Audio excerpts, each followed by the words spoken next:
Hello, this is the July video chat with fans.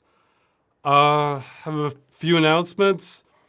No new video yet, unfortunately, which, if you're wondering why the follow-up video has taken so long, this is part of it because I knew it was going to take a while because I have to go back and grab the footage for all of them. I was hoping I might be done by now, but no, it's still going to take longer. I've unfortunately sort of overdone it with that, where I'm not, basically I'm trying to chop it down now because it's a little too long, but I'm not gonna throw anything out so much as I'm just gonna pluck it out and just put it in the fourth follow-up, whenever that is.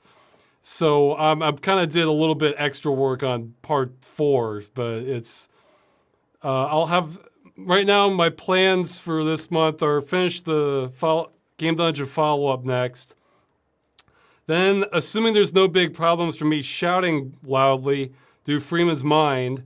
And then the third video, I don't know what, well, if there are problems, I'll just transition to something else, but I think I'll be okay.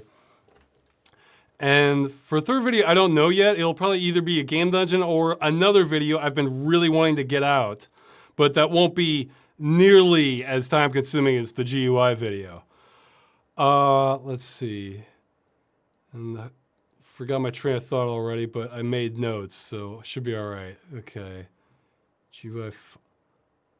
Oh, yeah.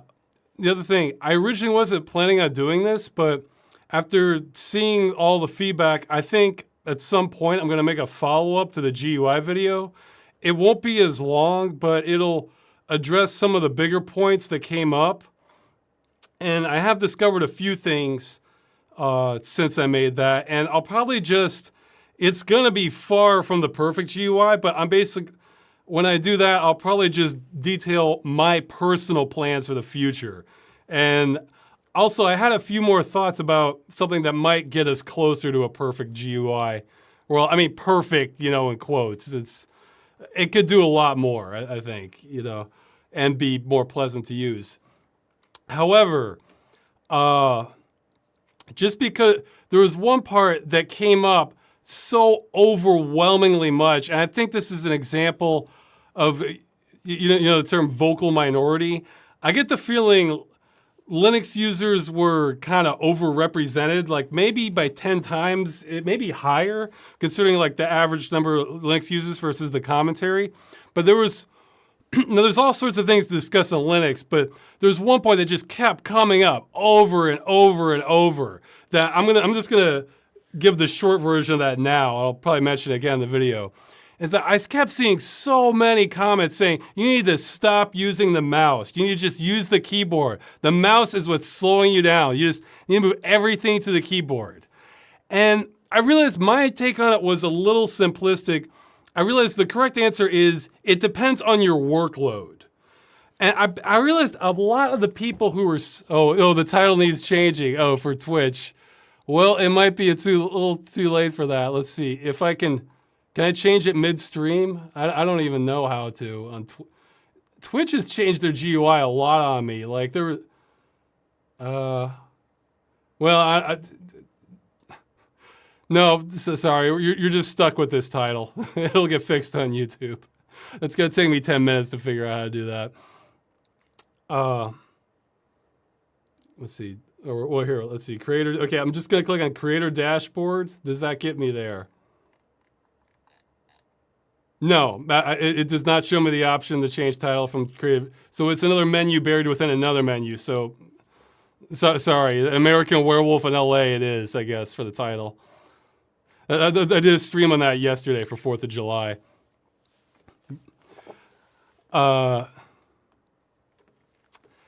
So yeah, okay, so for the keyboard, I was thinking, I bet a lot of the people saying this are programmers.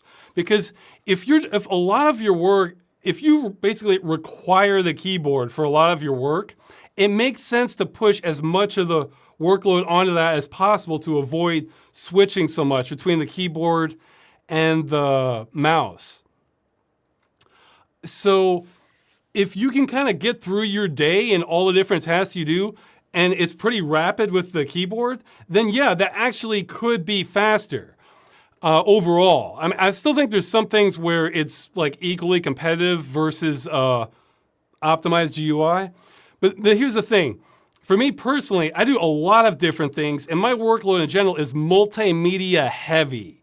So I'm doing things like resizing images, doing traces in video. I'm seeking to specific points in a video, or maybe I don't know exactly where the scene starts.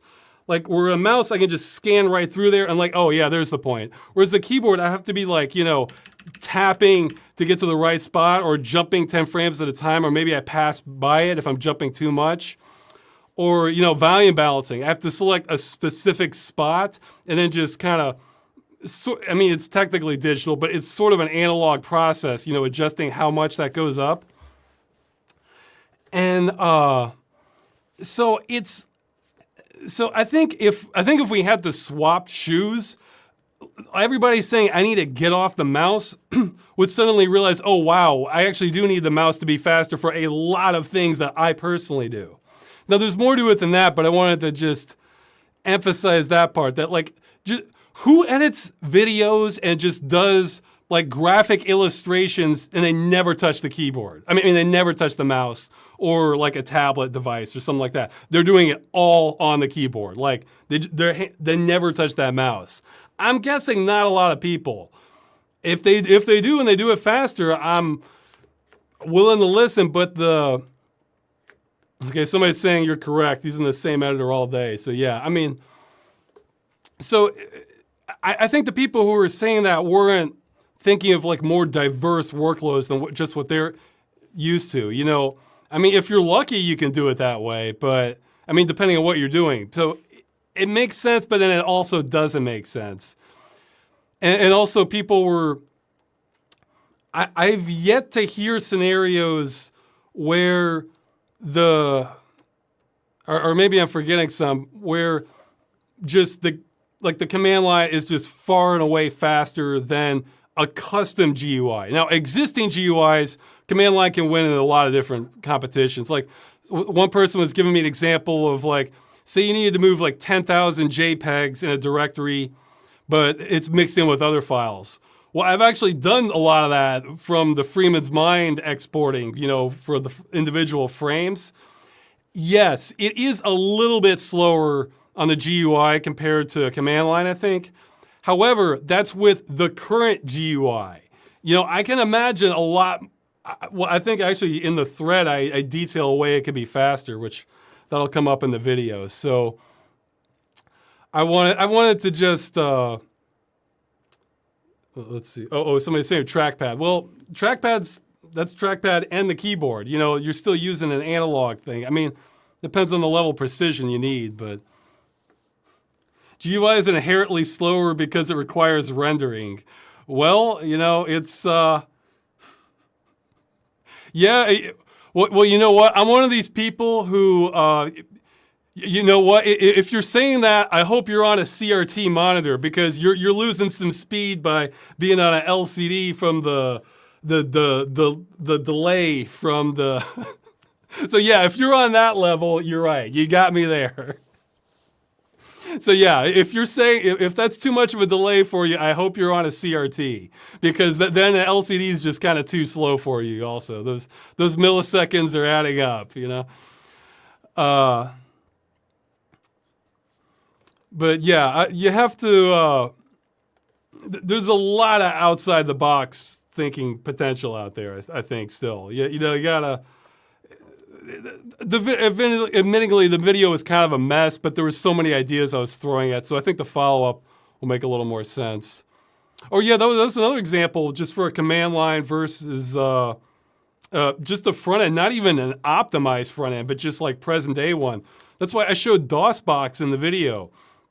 If you want to make if you want to make changes to a profile in DOSBox, normally you have to go in and edit a config file, find the lines that you want to change, enter in the variable, and I guess you have to have that memorized.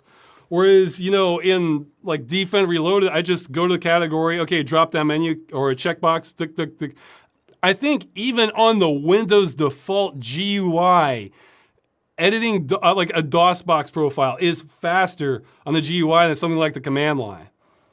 So, but yeah, if no one example where people keyboard and command line people have me nailed like to the wall, they are just faster than the GUI, are searches.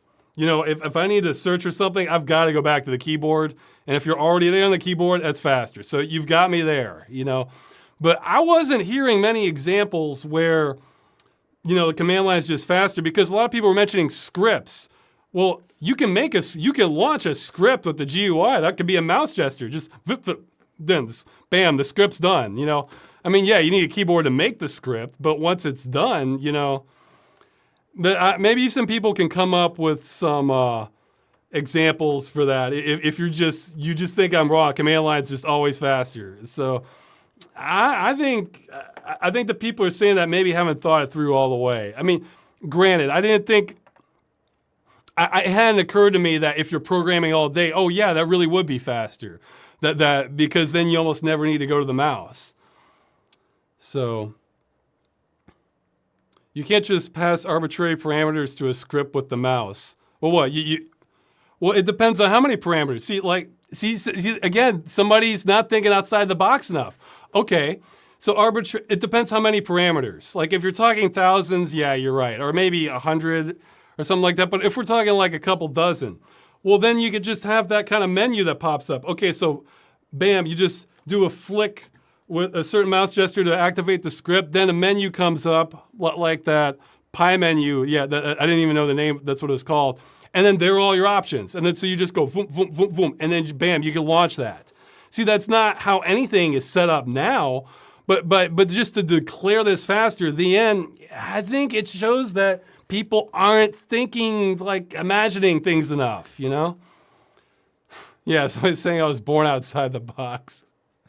But yeah, I mean, this could be a lost cause, I admit. So that's why I'm trying to, saying these absolutes just kind of, unless it's true, again, searches, man, I cannot imagine how a search could be unless could be faster with just the mouse. Unless I think it's true, it just gets under my skin declaring these absolutes, because that's how the established thinking gets reinforced, I mean, if it's true, then yeah, reinforce it.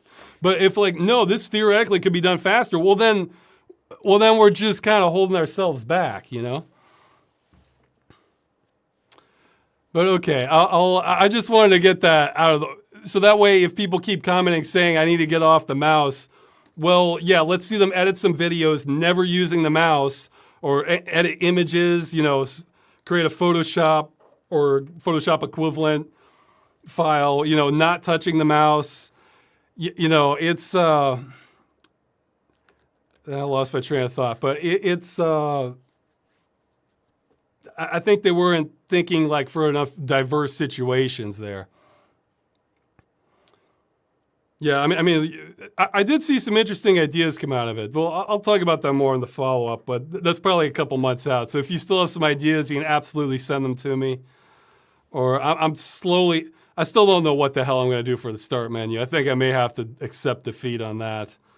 But yeah, another thing I realized after making the video, you almost want two different interfaces for things that you access very frequently or semi-frequently versus things that you might access every couple months, or something like that, or once a year.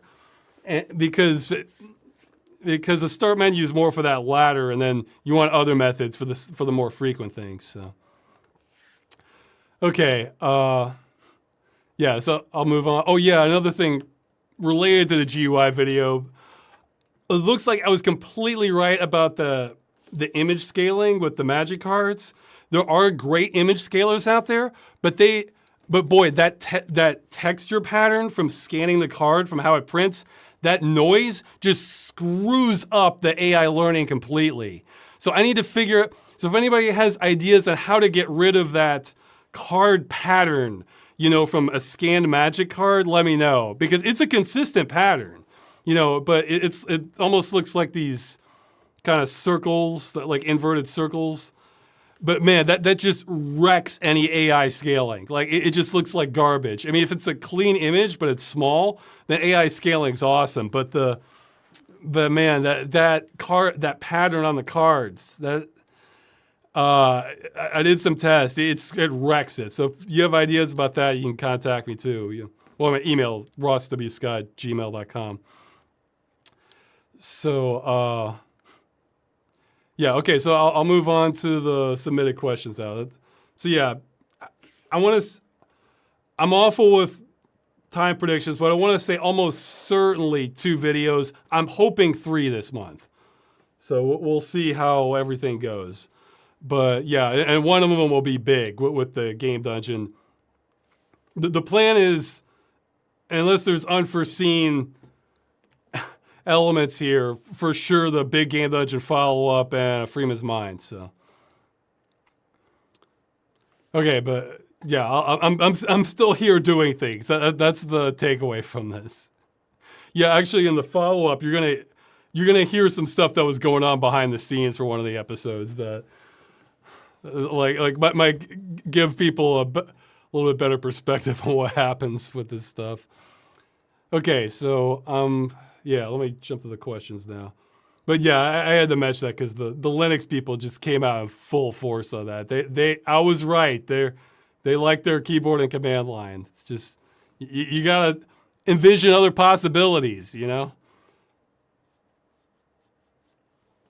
Okay.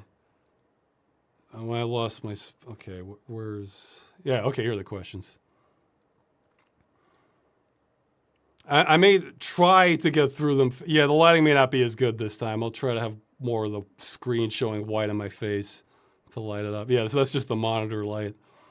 I'll get the lighting set up eventually. I still haven't unpacked everything. So, okay, first question that was submitted. In the past, you've mentioned EA as being an evil company in terms of real-world management, like the EA spouse stuff. Since you last covered the topic, have you noticed any other companies in the gaming industry they'd say qualify as being evil? And a bunch of people mentioned GameStop, which I haven't followed that much, but I did hear how they were basically man, a ton of companies have done that. Basically, oh yeah, that's right. I can't say the name of the virus because that might get we'll just say the virus because they might get the video flagged. I'm not sure if they've undone that now because it's just the most common topic, I would think, these days. But, oh yeah, I heard somebody, okay, we'll risk it. I heard somebody say C19. Like, maybe that won't throw it off. That might be close enough. But yeah, they were making a lot of people, a whole ton of companies. Yeah, I've heard of just a bunch of nefarious stuff where basically you're in a position where you lose unemployment benefits unless you come into work, but then the work was offering no safety measures for the workers. So basically you can come in and have a high risk of exposure or you can lose unemployment. Yeah, those are great options. You know, it's, yeah, so GameStop, again, I don't know all the details, but a lot of people were mentioning that, so it wouldn't surprise me at all. I guess the upside is if I had to look into a crystal ball, I'd say GameStop's probably not going to be around all that much longer. I mean, it might hang on for a few more years, but yeah, I mean, with a new console cycle, that'll probably give it a shot in the arm, but I don't know. I mean, it's companies that make a lot of money don't like to have to go through them either. But actually, I was going to say the first company that comes to mind is, again, EA, because I heard of another thing that I felt like met the threshold for evil. I don't remember all the details, but the Project Cars developer, I read something where it sounded like they had a situation that sounded extremely similar to what I went through with Machinima, where they kind of promised them some stuff and they were good to go, and then they just pulled out and left them in a position where they were screwed, you know, where they're not going to be able to work on the game, but they're contractually bound to not go elsewhere. And actually, I think the way they got around it was they sold off there was some loophole in the contract where it, it it did not include ownership of third-party technologies, so they created a shell company and sold off all the IP to a technical third-party company and got out of it that way. I mean, and Machinima was even there was no trickery even. Like, it was just saying, no, we're just straight up not going to honor your. I mean, there was lots of trickery, but there was no sophisticated trickery. It was just saying, we're not going to honor your contract. I mean, they didn't say that, but that's what. They didn't say that outright, but that's what everything they said meant. It's like, I had the protections, and they're just not honoring them.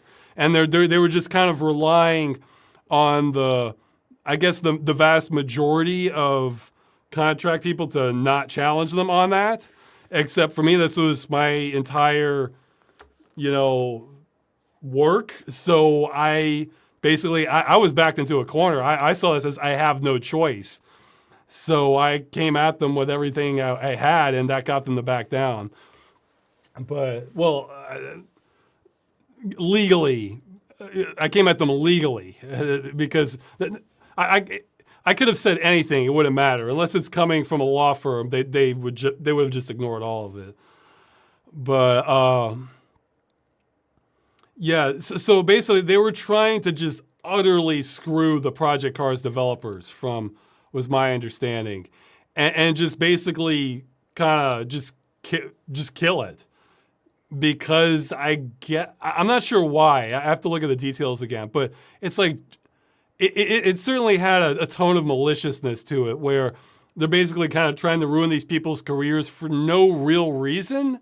I mean, or I guess they maybe decided, oh, you know what, this commitment we agreed to and we put money towards, hey, you know what, we're just not going to do that, I mean, it's like, well, yeah, we signed a contract, but we're the more powerful people, so we're just going to not do that. So,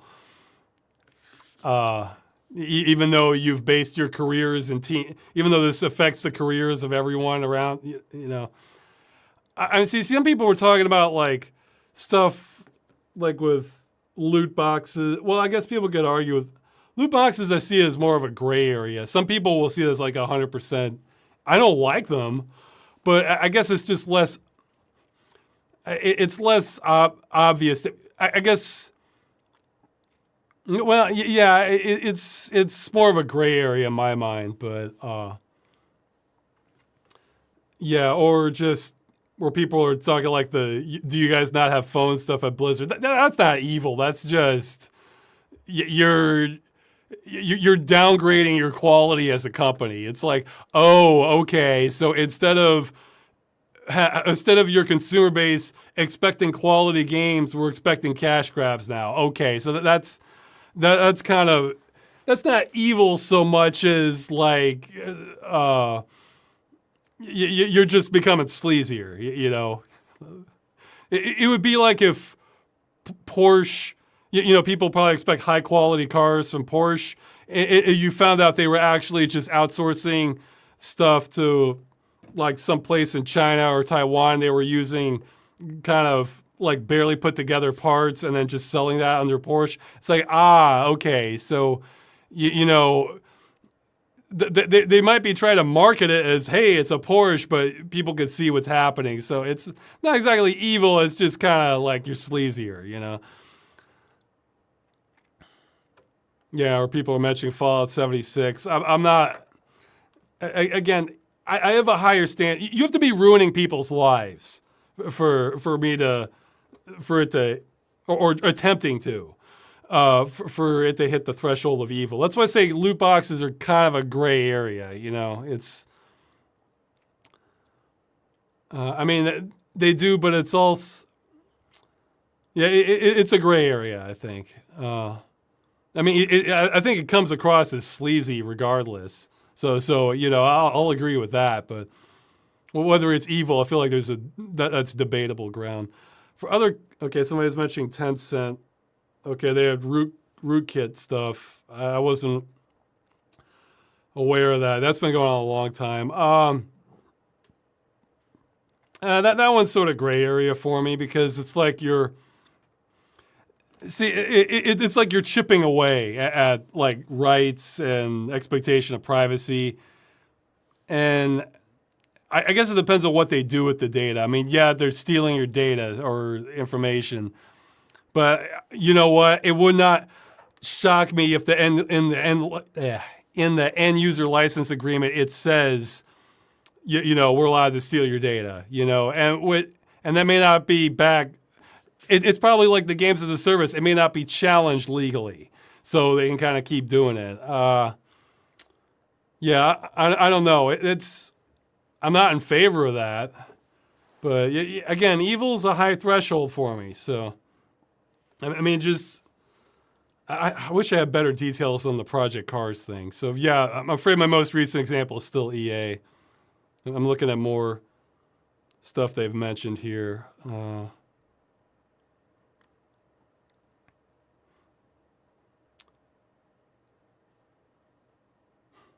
Yeah, somebody's saying being contractually allowed to be evil is still evil. Yeah, I guess the question is, okay, so they take your data. For me, that's kind of in the sleazy slash slippery slope of loss of rights thing. I guess for it to be evil, for it to pass my threshold of evil, it depends on what they do next with it.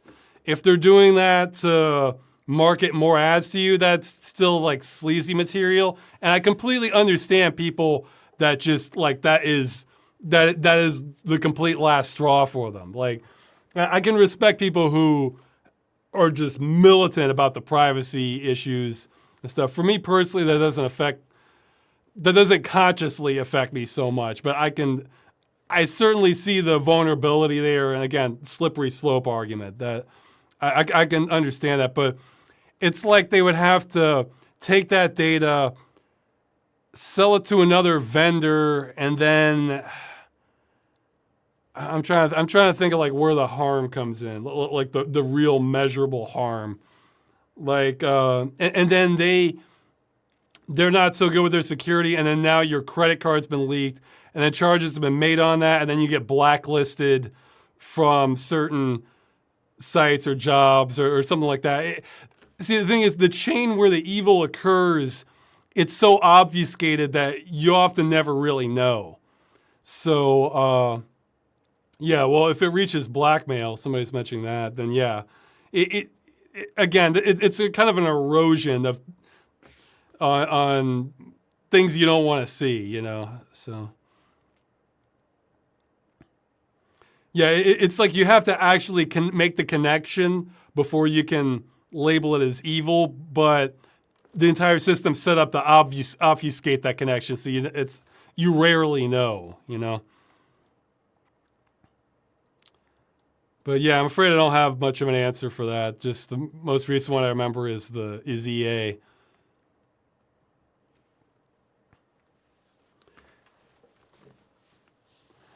Yeah, well, again with the loot boxes, I mean, loot boxes, you have to get to more specific examples, I think, because let's say it's loot boxes in a game that's rated for people 18 and older, and and there is a warning saying it has that. Well, then, you know, I don't know if I think we're just back in the sleazy stuff players don't particularly want territory. So, I mean, they're intentionally marketing it to kids. I mean, even then, it's hazy because the kids need to have access to the credit card. So it's not good. I don't like that, you know, because then you're kind of priming kids to get on the sort of gambling kind of loot box mentality, which that's not going to help people in life. But it's hazier territory for me anyway. I'm fine if people just want to ban the hell out of it. I cannot think of a single instance where I personally like, oh no, don't take away the loot box. Like I don't think I've ever bought a loot box. So this is kind of theoretical to me. I have seen some disingenuous arguments against that though. Like, oh, you know, what about the people who do want the chance and the unexpected? I'm thinking, Yeah, well, some people want that, but I don't think they want to pay extra money for that. Because I think of a classic example in Super Mario Brothers 3. You can stop by this little mushroom house, where Toad's in there, and you'll have these 3 boxes, and you get to pick a power up out of one of them, and you don't know what it's going to be. Well, fine, yeah, some people like that, the uncertainty of it, but you don't have to pay for that. That was part of the game, so.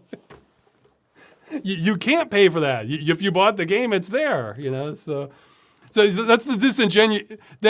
So in order for that argument to hold up logically, people would have to be given the choice of giving the exact same thing for free, or not for free, but just included in the purchase of the game, versus paying more for it. And then that's why it's a disingenuous argument, because then nobody's gonna do that. Like if you can pay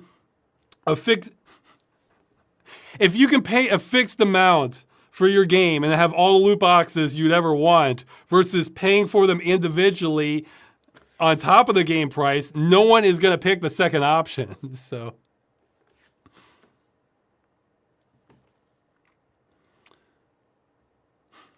yeah, you know what? I'll throw a bone there on that argument. Somebody's saying it's not gambling because all 3 boxes contain the same item. Well, actually, they didn't in the Mario thing. I think it did change on depending on which one you got.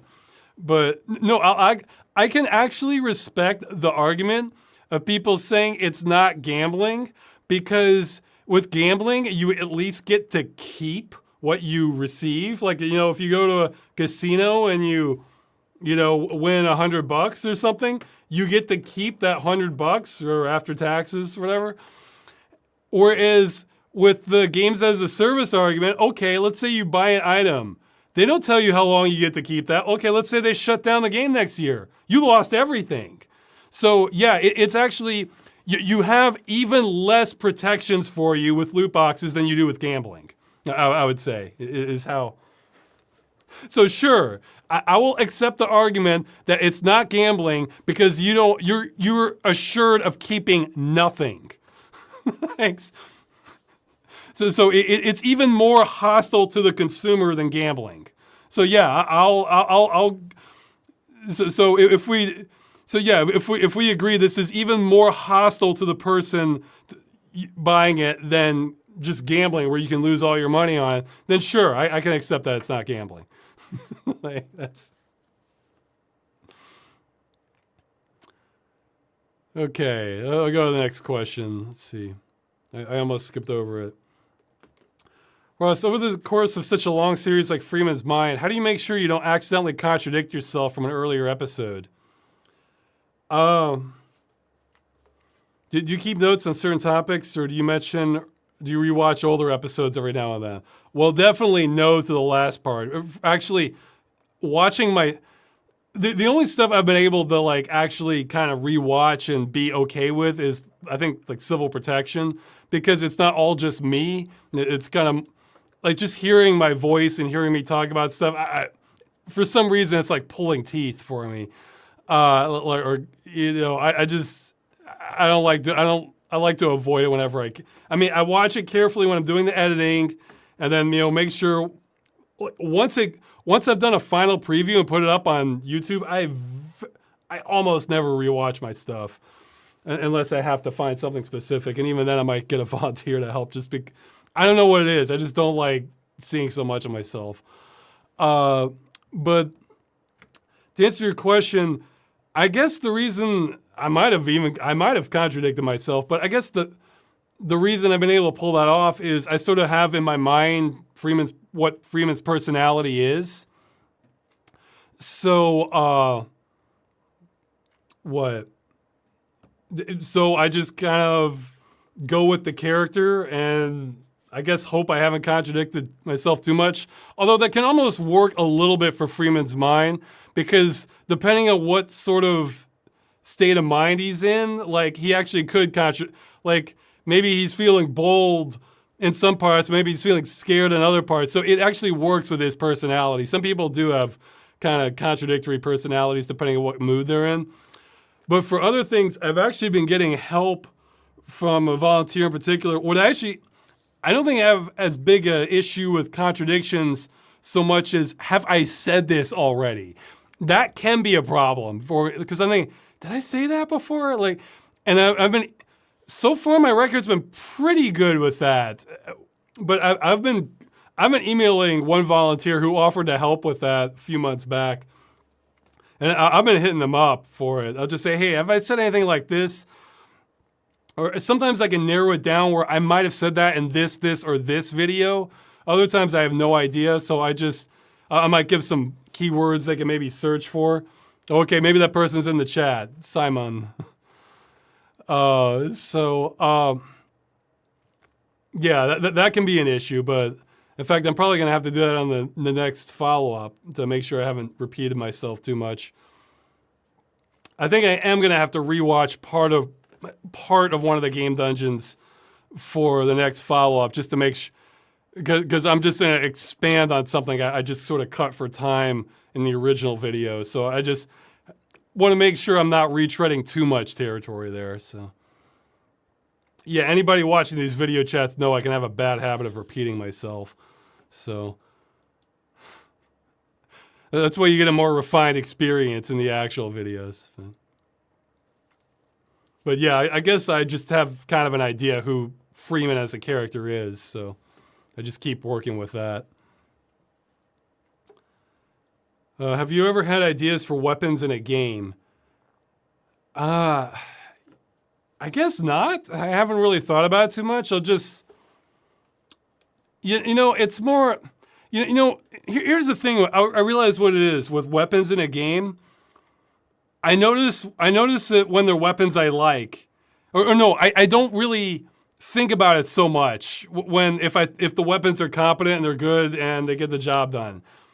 I really start noticing them when I don't like them and they feel just really gimmicky and just kind of slow things down. Yeah, I don't know. That's if they're annoying to use, then yeah, then I find myself really wanting a better weapon. But if they work, then I guess I don't think about it too much. Like for some reason, one that's coming to mind is like in the game Hexen. I remember that has like a huge impact on what character class you pick, because you almost want to plan ahead, because whatever weapon you start off, you only get 4 weapons for your character in that game, and they're different weapons for each one. So it's like you kind of there's your starter weapon and then there's your ultimate, but most of what you're going to be doing is through the sort of 2 other weapons. So you really want to make sure those are ones that you like. So I remember having to like plan ahead for which one I like, because I think I ended up playing the cleric in that one. That was like the one in between the melee and the range guy, because those had like the in-between weapons I liked more. But yeah, I mean, it just depends. Like, I guess in a game, the weapons aren't necessarily why I'm playing the game. I kind of want them, like I'm big on atmosphere of the game, or, how the actual, I mean, yes, the weapons are part of this, but how the actual combat goes, like, is it on a ledge, or are you taking cover, or, jumping down to areas, that sort of thing. Or it could be like, boilerplate first-person shooter, but has like a interesting story to go with it, that sort of thing. Yeah, I think the atmosphere is a big draw for me. If I sort of like this world that I'm in, then I'm not thinking about the weapons too much, unless they're just misery to use. So,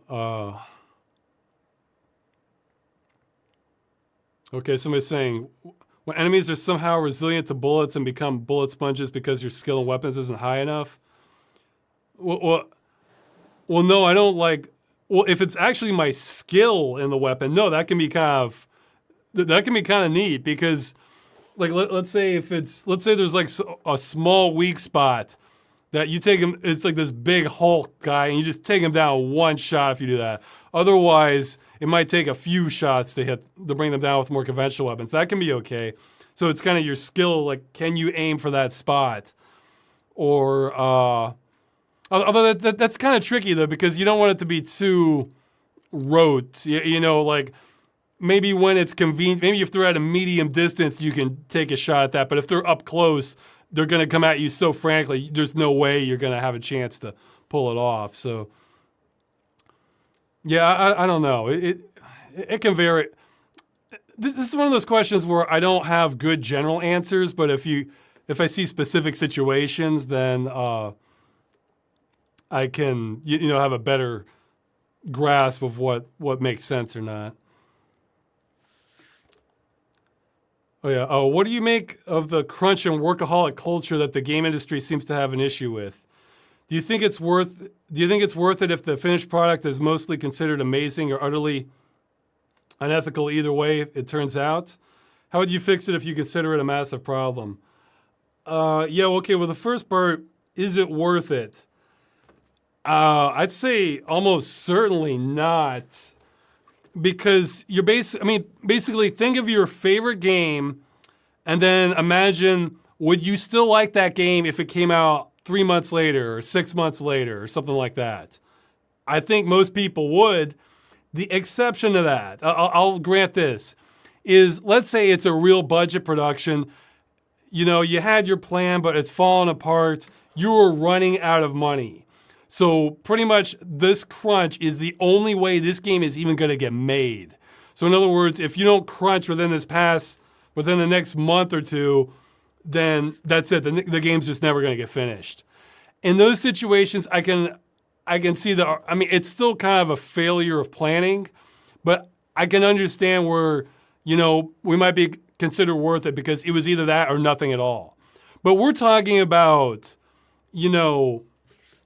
we're talking about, again, low budget productions. Like actually, I think an example of this, I don't know how much of a crunch they had, but they definitely were running out of money, was that Uncanny Valley game I did on Game Dungeon.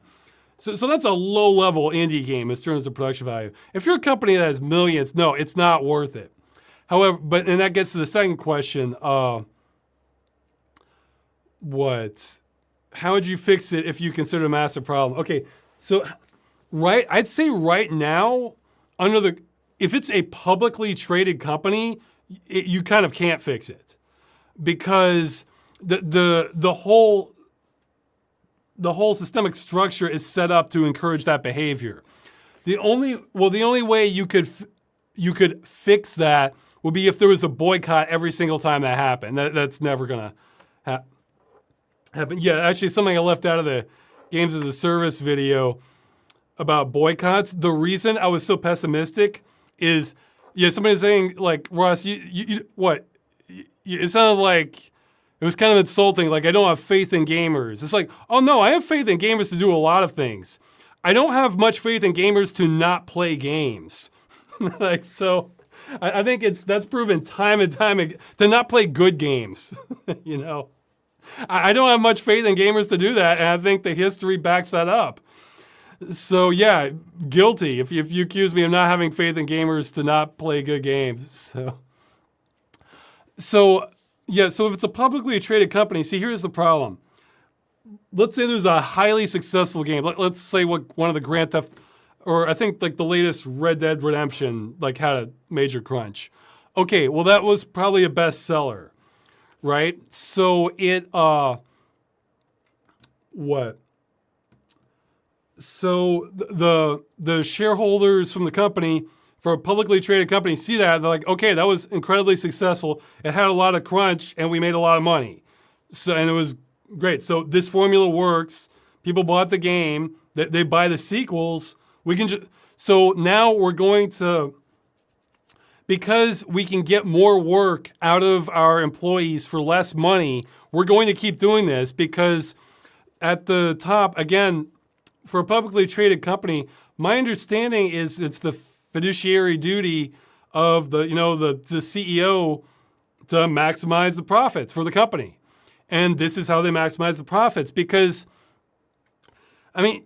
I've seen all these arguments saying like, oh, you lose efficiency when you work like, this many hours. Oh, absolutely. However, from their perspective, it's kind of, I guess let's say you're working 80 hours a week, right?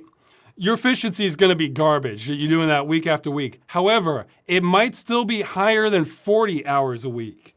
So in other words, let's say if you were fresh, you were fresh and working at it more comfortable, you're only working 40 hours a week, then you get a certain amount of work done and it's high quality. However, if you're working 80 hours a week, the work could be more garbage. However, you might still be getting more work done, which says to the management, hey, we better keep doing this.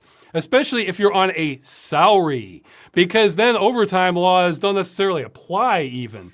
I think it depends on which state, because, okay, let's say you're earning $50K a year or something like that. Well, you earn that $50K whether you're working the 40 hours or the 80 hours, unless there's some laws getting involved with that. So, it's, and the way they get around this is, I think there are a lot of laws regarding fixed hours. So the boss can't tell you, I need you to work an extra 40 hours this week. What he's going to say is, I need you to finish this, and this goal this week. And that's going to take that extra 40 hours. See, I think that's how they get around it. So, so there's always, that's the system we're in. So in order to change that takes a lot. You would have to probably have new laws that address that. I'm sure there's people who have given that more thought to it than I have. Well, see, here's another thing. I was talking about unions. Okay, I think I read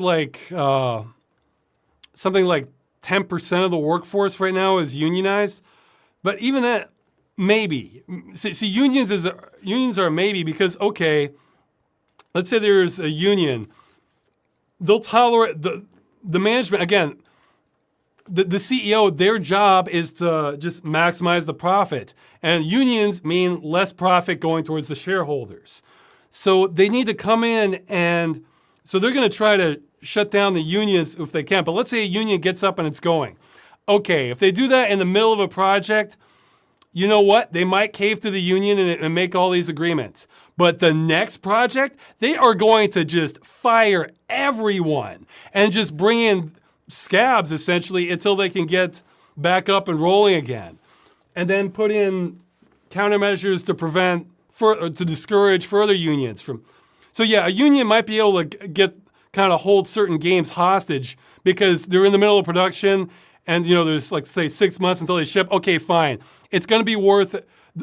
Management will bite the bullet on that one and give in to a lot of, they'll still fight them, but if they have to, they'll give in to union demands and then they'll just fire everyone after that ships, or just cut people as much as they possibly can in order so they don't get put in that position again.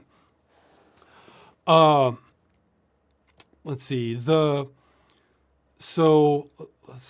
lost my train of thought again. But yeah, no, it's now with the that's for publicly traded companies. For private companies, they can do whatever they want. Like again, Valve's, you know what?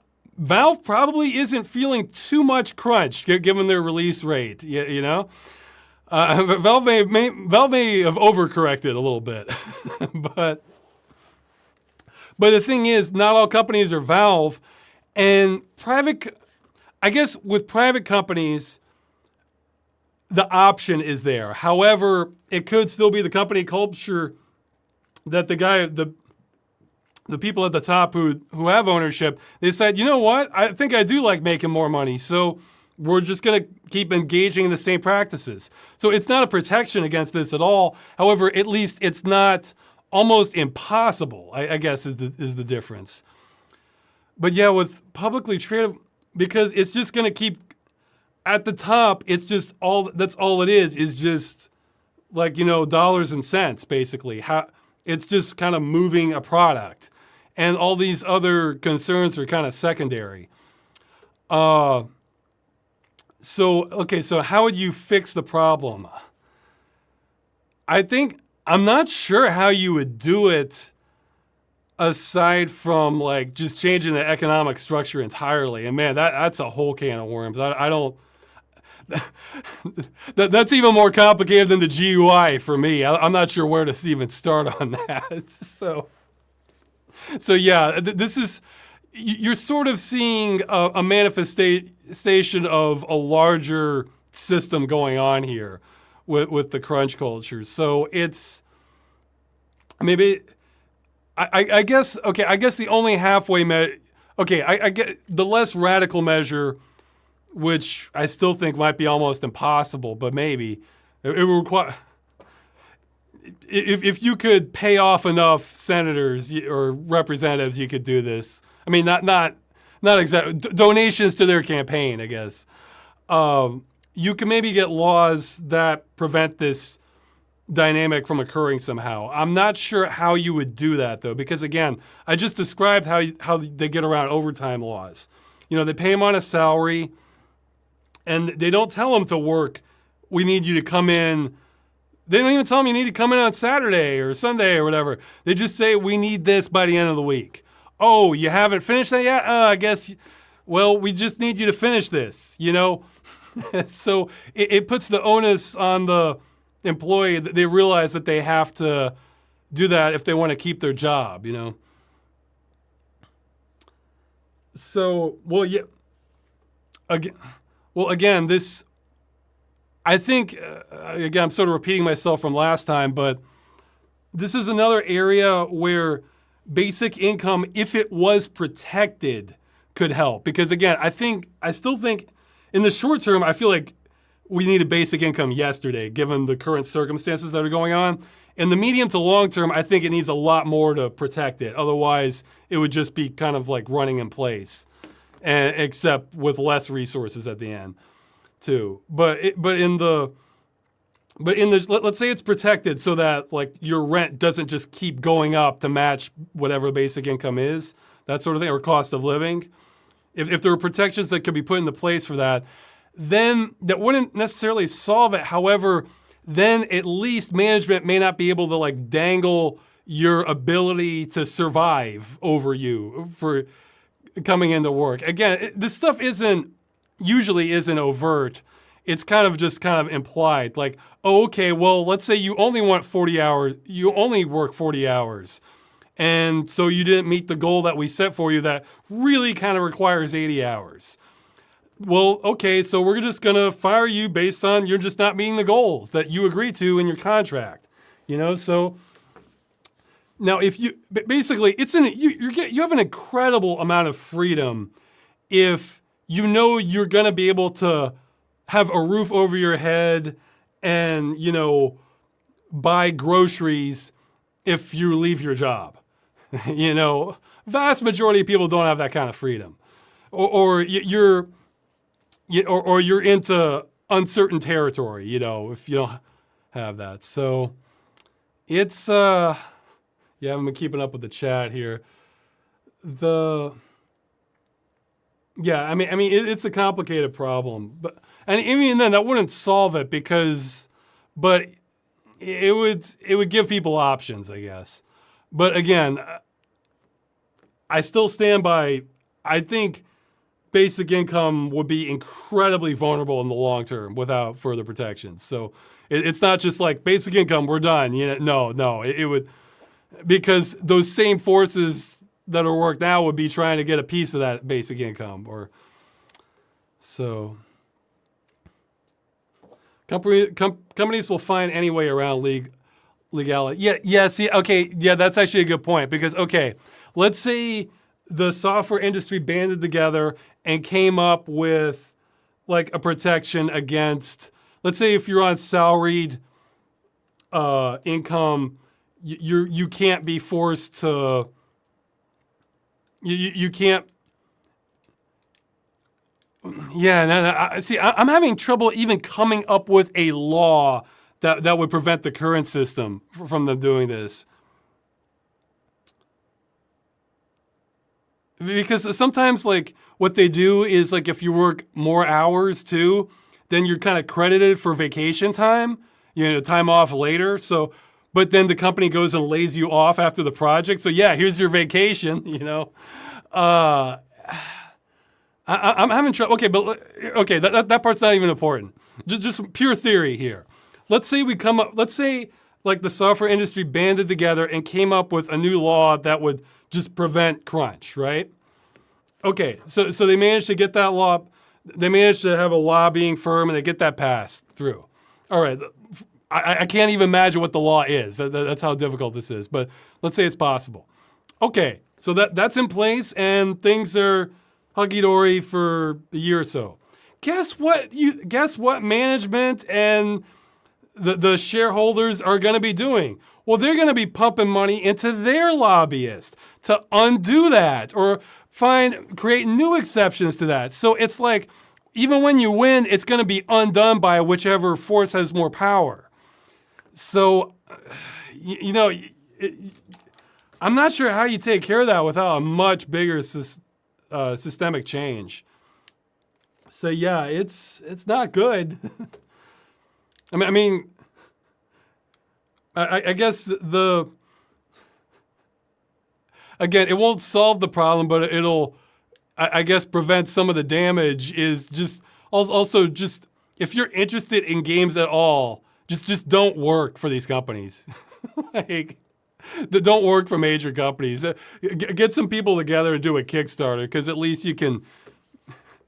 There's no guarantee it won't happen there either, but at least it's your odds are far better of it not turning so sinister, you know. Okay. Oh yeah. Yeah, this is one I wasn't sure how much if I should put this in the follow-up episode or not. Have you heard of the new subscription model for the Trackmania reboot? Excuse me. Ubisoft tries to say this isn't a subscription. It's a yearly purchase instead of monthly, but obviously it's still a step away from ownership of the game. Okay, from what I heard, there was an update and they said, okay, yeah, actually it is a subscription. But even then, I read through it, and I think it has to be a subscription because I read through that and I still didn't understand how it worked.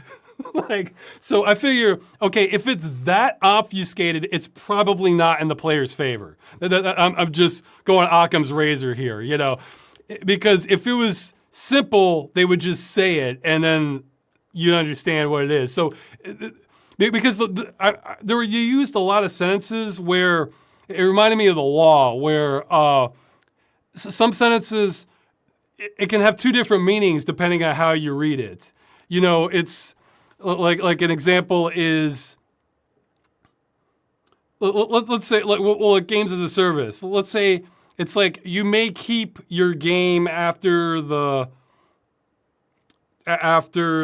subscription period ends. Okay, well, what does that mean? You may keep it, as in you're allowed to, or you may keep it, like maybe you can keep it, maybe you can't. Like, see, it was filled with language like that I remember. But yeah, I think the idea is they're switching to.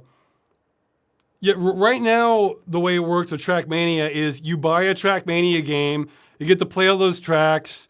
You can use the editor. You can download like thousands of tracks for free. I think maybe there's even a few paid ones. I'm not sure. They sometimes have updates and they'll have races and stuff. So it's a game, you know, it's a complete game.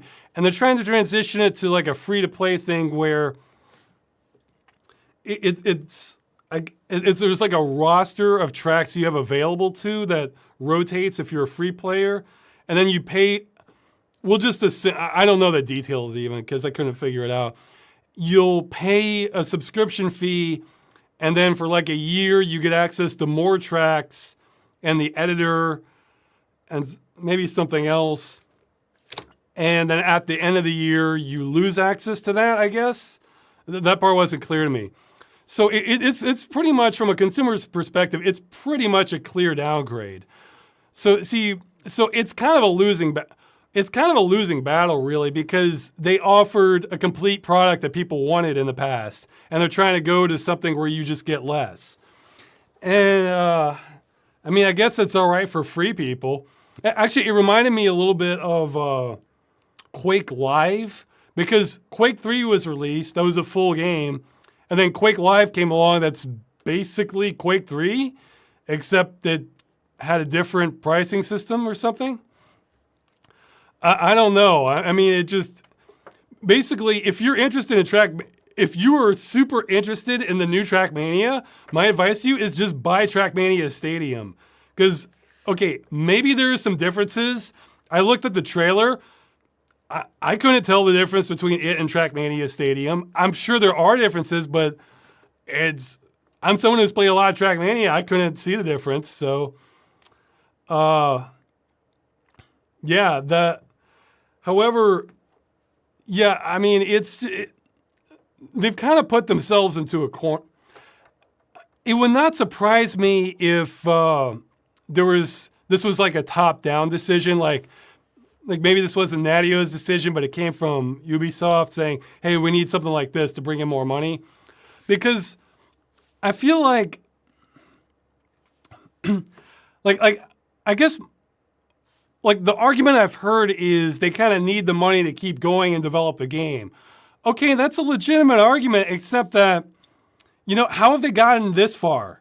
I mean, I think they've gotten it by making a ton of Trackmania games. So, I feel like if they wanted to just keep, what most people have to do in life, if they want to, like, even in creative stuff, is, it's the lucky people who can make one product and then that's it. That just kind of pays for them, for the company, for life, and they can just do minor updates. Most people have to keep producing more products, like new games. Hey, I'm the same way. I have to keep producing new videos. If I were to just stop making videos, yeah, guess what? My money would just eventually go down, then I have nothing. So it's, I mean, I guess the problem is like their games have long legs. So, I mean, what I would do, maybe this wouldn't work, but just keep releasing more expansions. Like, hey, come out with more environments. Like, I'd like to see like a forested mountain region. Hey, they could have one for like the Pacific Northwest themed one, with like a maybe have some Native American architecture thrown in there and cabinets, and then maybe have one for like Appalachians, where it's a little bit different architecture, different kind of trees, Maybe have another pack that gives seasons to some of the existing packs. Or maybe have like an Africa themed one with like the savannah, or because that's kind of what the past few. Oh wow, I heard a loud car. That's kind of what the past packs have been. One was sort of like a England countryside themed one for Trackmania Valley. Is the desert for Canyon, like probably like the Southwest in the U.S. And Lagoon has kind of a tropical feel to it, maybe in Hawaii or someplace in the Pacific Islands, that sort of thing. So, I mean, I feel like if they want to keep making more money, just keep releasing the expansions. I mean, that the environments would draw me in. I mean, or hey, maybe you could have like they've kind of gone for like that surreal kind of semi-realistic, but not. Hey, maybe if they run out of realistic locations, scenic ones, they start dipping their toe into fantasy. Like, let's have a Tron-themed Trackmania, I mean, not literally, but or hey, maybe they can work out some crossover content to get more publicity where you have themes based on other games that would like more promotion. Like, I think Rocket League, I saw they had like a Stranger Things arena or something like that. Like it was themed. Yeah, do some crossover deals where, hey, maybe there's a movie and fine, we come out with an asset. We have a new pack that's themed off the movie or something like that. Or other games that, would be paying for it. So I don't know. I feel like that would be the way to go because then you just kind of keep releasing new content. Let's see. People with normal jobs support those without one. Yeah, well, I mean, even creative people, it's the lucky people that can make one product and just keep it going for the whole career. most developers can't rely on that. So, I mean, I understand Trackmania maybe wanting to consolidate things because then it could be like you have some advantages with that, for crossover content, making it more seamless, but they kind of have a long history behind them. But I don't know. It's oh, okay. Somebody's saying if you ask for collaborative marketing, people usually cry. It's extremely hard to set up those. Well, okay, that could be the case. However, you don't have to aim for something as big as Stranger Things. I'm pretty sure I saw like a Battletoads crossover in, was it Shovel Knight or something like that? You can aim for smaller indie games that look cool. Hey, you know who would be happy, I think, to have some crossover content? Ubisoft. So here, that'll be an easy one. Because Natio already has these connections with Ubisoft. I think Ubisoft owns Natio or their publisher or something. So fine, why don't we tap into every historical period from Assassin's Creed for some... again, we're getting to... So, okay, fine, let's have a... I mean, this would get weird, but it's already kind of weird with Trackmania. Fine, let's have a 18th century...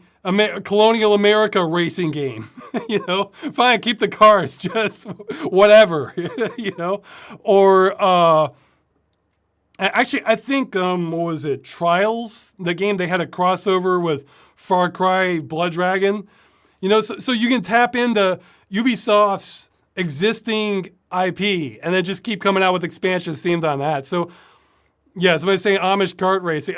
I'm even saying don't even worry about the kart aspect of it. Just, have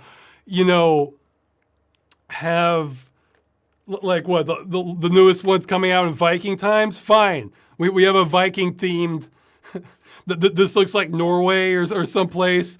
And then you see all these Viking huts along the side as you're going through this paved track. Like, just Time Traveler series, Trackmania, Time Traveler, Valhalla, like that sort of thing. Yeah, I mean, you basically, you don't even worry if it makes sense. As long as it looks cool and it's fun, fine, go. There's your expansion, Plus, I kind of want to say that, look, I'm sure they put a lot of work into it, but I kind of want to say that for Natio, I mean, how much work is it really to add new tracks and just organize players? Because, like, I think they've used the same engine. Okay, they did have an update not long ago, but I want to say it's the same engine since 2011 with Trackmania Canyon. I mean, that was a big upgrade. And of course, okay, now coming up with new assets, that takes a lot of work too. New textures, models, that sort of thing. And I'm sure there's some coding thing, but it feels like it's the same engine. Even then, I can tell a little bit they're borrowing some assets from themselves. Like, like maybe they don't need to come up with a brand new grass texture or the way the grass or trees sway. Well, we already did that work in the past game. We can bring that over, It's coming up with new assets is work, but just coming up with new tracks. I mean, look, there's already thousands of tracks out there from players. A lot of them I like better than the official ones. So, it's hard to say where this is coming from. I feel like if this was just a question of keeping the lights on, there are other options where I'm afraid you may not. Yeah, I guess that's just it.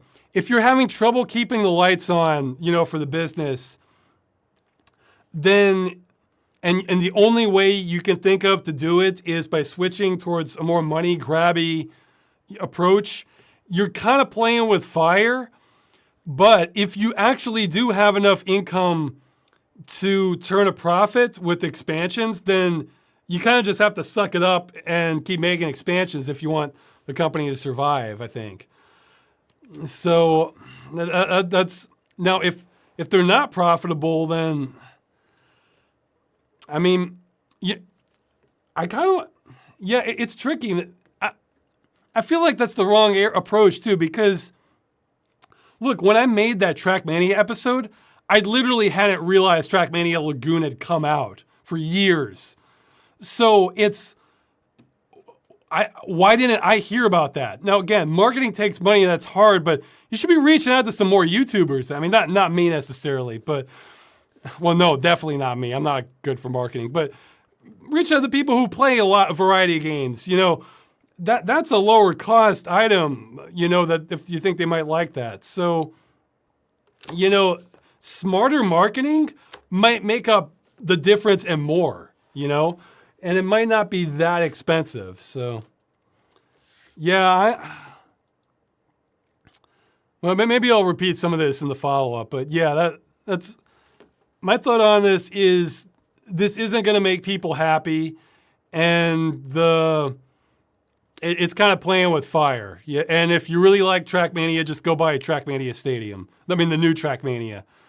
Like I don't have Stadium. I like the more kind of wild environments, you know, with the countryside or the tropics or the canyons, that sort of thing. Yeah, I mean, if they made a mountainous forest region Trackmania expansion, I'd probably buy it. So, I mean, I'll wait till it gets cheap, but okay, I should keep going here. I wanted to go a little faster in this chat. May not happen. Okay. Sometimes in your Game Dungeon videos, you mentioned that you were worried as to whether or not you can make a video from a game. Well, I mean, I could probably make it out of any game, but the question is, would people want to watch it, you know, and would I be satisfied that this is interesting enough to watch it? What are some games that are either abandoned Game Dungeon videos or possible candidates that didn't work out for one reason or another? One that's been on the shelf forever, maybe I'll do it, I don't know, is Commander Keen. Because it's like, I have things I could say, but it's like, I don't want to come up with just lackluster episodes. I mean, I'm sure some people will say I've done a lot of those already. I guess what I mean is, in my mind, does it work? And maybe the final product doesn't turn out how I hoped. But let's see. Some ones that were sort of off the table, I guess. Well, yeah, I mentioned Nintendo games.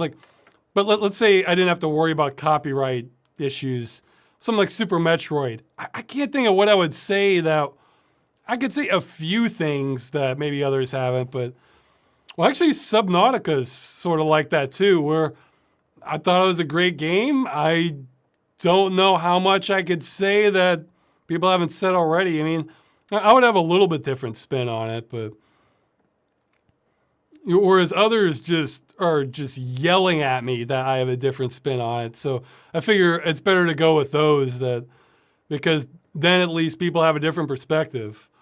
I mean, it's not the same thing exactly, but that's half the reason I did the GUI video, because I felt like if somebody had just laid out all these points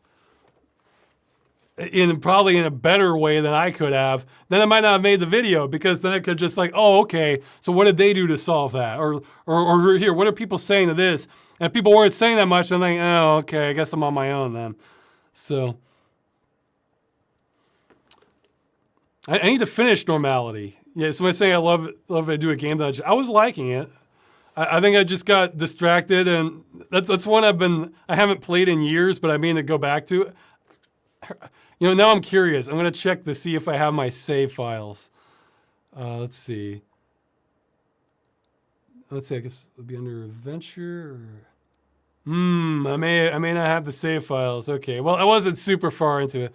I usually keep save files, though. Oh, wait, no, I have another directory called Save Postpones. Oh, I do have it. I do have okay, so I have my save. When did I last play this?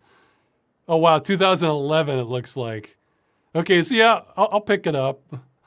No, 2007. That's when I last played Normality.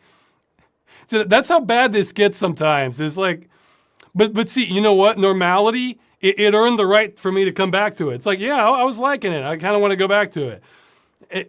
And I probably will. System Shock, too, was like that for me. I dropped it for a few years and came back and I beat it, so...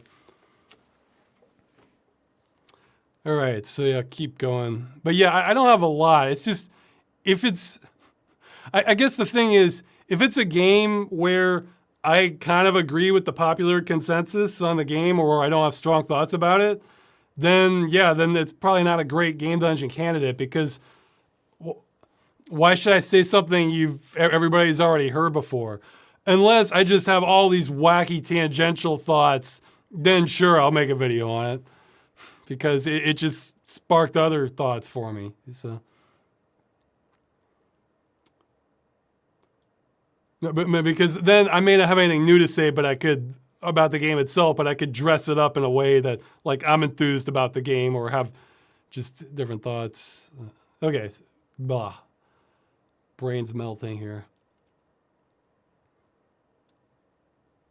Let's see. Oh yeah, this one's asking about game covers. How they would, yeah, in the old days they would look cooler than the original game. Oh, let's see. Yeah, I talked about the Deus Ex box covers. It got me curious. Do you have any particular thoughts on how game covers have changed over the decades from the old days to the present? Have they gotten better overall, worse, or has the ratio of good and bad remained relatively stable? No, I think I want to. I mean, I think they're Okay, I think at the real early days, it was all over the place, and a lot of them.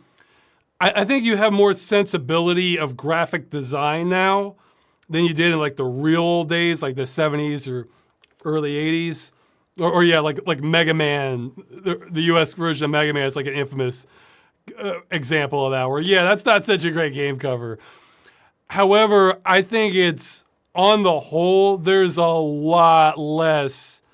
For mainstream games, there's a lot less interesting things going on with the box cover as there used to be, and I just don't like it as much. It's just dull, but maybe they've done the market research that these get the most sales. And this doesn't even have to be amazing creative stuff. It could just be does this look cool versus does this look like some boring boilerplate crap? Like, okay, like an example, the original Wolfenstein, that one I showed where he's there, holding the gun, kicking the Nazi, another guy's running down, yelling at him. That looks exciting. That looks fun. Like, whereas compare that to just now, and it's just some dude on the cover.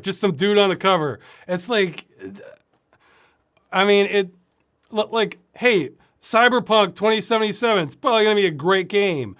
The cover looks pretty lame to me. I mean, that's not the kind of cover I would have given it. I would have gone like just full 80s fantastic, sci-fi look. I mean, just make it look as exciting as I could. Or there was a lot of creative stuff. I want to say like in the 80s through the 90s, I guess. And I think it started tapering off in the 2000s. I'm not sure where the cutoff point is, where the bulk. But I mean, there's a lot of stuff. There's a lot of box covers. I mean, it's like I wouldn't mind a poster of it. It looks so good. Now that said, I'm talking more for mainstream games. Sometimes indie games can have pretty cool stuff. Like I'm thinking of one. By all means, you can email me this also. Or you can put in the chat or comments. Feel free to list indie games you think have great covers. One that jumps to mind is No Time to Explain.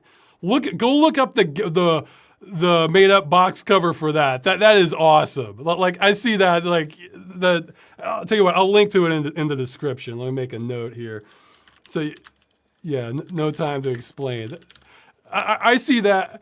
I'm actually not that interested in the game, but man, that box cover, I see that like, okay, this game looks fun, Okay, somebody's saying Metal Gear Solid 4 European version. Let's see. Solid 4. I will be merciless here. Or box cover. I'm curious now. I'm just seeing a face. Maybe that's not your. Okay, well that one's like okay, I guess. Okay, Metal. Okay, yeah, if I'm looking at the right one, that's just sort of like an sort of like a brown illustration of two faces. It's all right. I mean, it's not as bad as it could be. Yeah, I guess it's better than the American. That just has photo snake, old snake. Let's see. Okay, somebody's saying Project Eden. Let's check that out.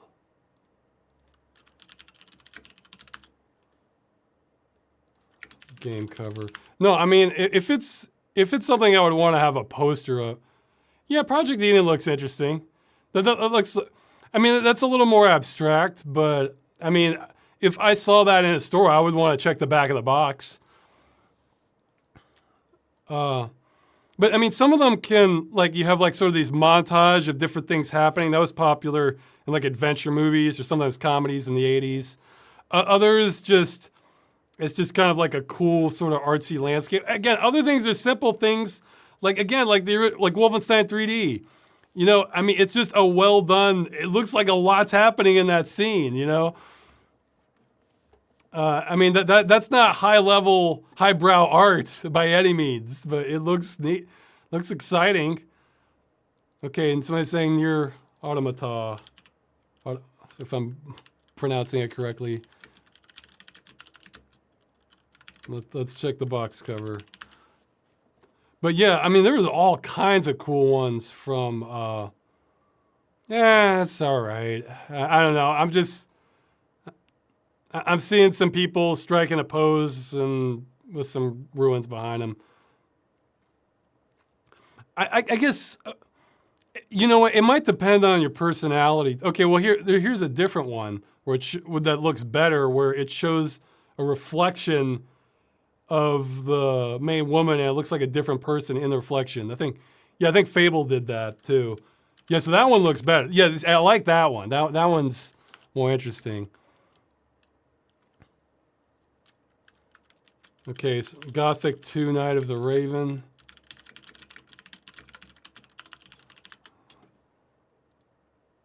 Yeah, that one's all right. It's all right for an expand. Yeah, we have like some shading, the silhouette of the characters and the raven encompassing them all. Yeah, it's visually interesting. You know,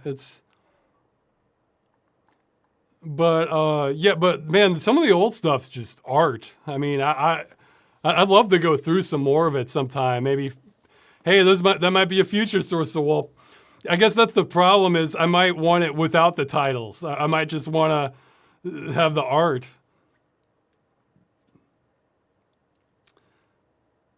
Yeah, well, somebody's saying Elder Scrolls. Elder Scrolls, it's a little different. It's just sort of looking like a book binding, I guess, or a seal on it. I mean, it's a little dull to me, but I can see where that could work for. But see. You know what, I think I actually like the older RPG stuff where it looks like this leather bound thing. I think like maybe Baldur's Gate I might like better for the. Although I did remember liking the, what was it? It's like the Isle of Madness, the expansion to Oblivion, because it had like this weird kind of triple faced icon symbol, and that kind of sparks my interest, like, oh, something crazy is going on here, and it's just a symbol to represent something bigger. So yes, Shivering Isles, thank you. Yeah, it's oh, okay. Okay, so something about the interfaces. I'll try to talk a little more about that in a second, but yeah, it's I don't know. I like a lot of older stuff. I mean, not the oldest, because you can tell like they got some more professional artists in later. But I'd like to browse through that. Oh yeah, there was a company that had a lot of good ones. I think it was like Psygnosis or something. Those have some real kind of heavy metal looking covers. Oh, what was the name of that company? I'm trying to even remember some of their games. I don't like Atari 26800 game cover. Well, it depends. Let's see. Okay, here, I'm going to type in best Atari 2600 game covers. Okay, so here I'm just doing a image search. Oh yeah, some of those are good. Well, okay, here's the deal. Some of the Atari game covers are awesome. However, the art is awesome. However, the framing on that Atari box with just the flat color, that doesn't look so good. So yeah, if you could give me a poster, yeah, like, okay, I'm looking at slot racers here. That looks pretty cool. If you could give me a poster of just the art, then yeah, then those look cool. But well, slot racers looks better because it just has like a black background. Yeah. Yeah. See, that's what I'm saying. It's a mix on Atari. Oh yeah, Vanguard. That one looks awesome. Okay, what are some other good Atari ones? Some of these aren't my favorite, but they definitely cross over into the art category. You know, it's like maybe not my style of art, but yeah, there's some art going on here. I can tell that. So yeah, Vanguard's looks great.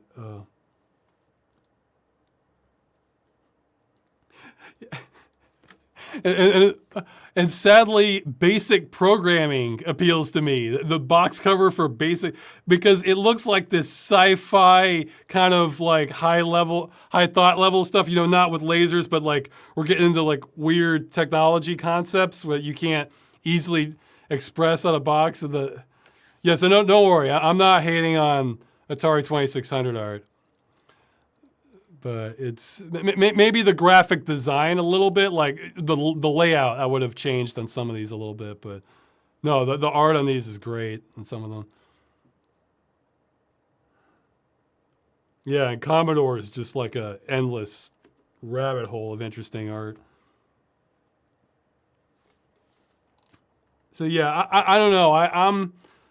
I think we might have to rely on indie developers for more cool box art. Well, actually, that's why on the games page and the game list I have on the website, Curse Farms, and actually on my own collection, you saw a preview of it in the GUI video. I've been using Launchbox. I actually don't use it to launch anything. I just use it to keep track of what games I have and where they are.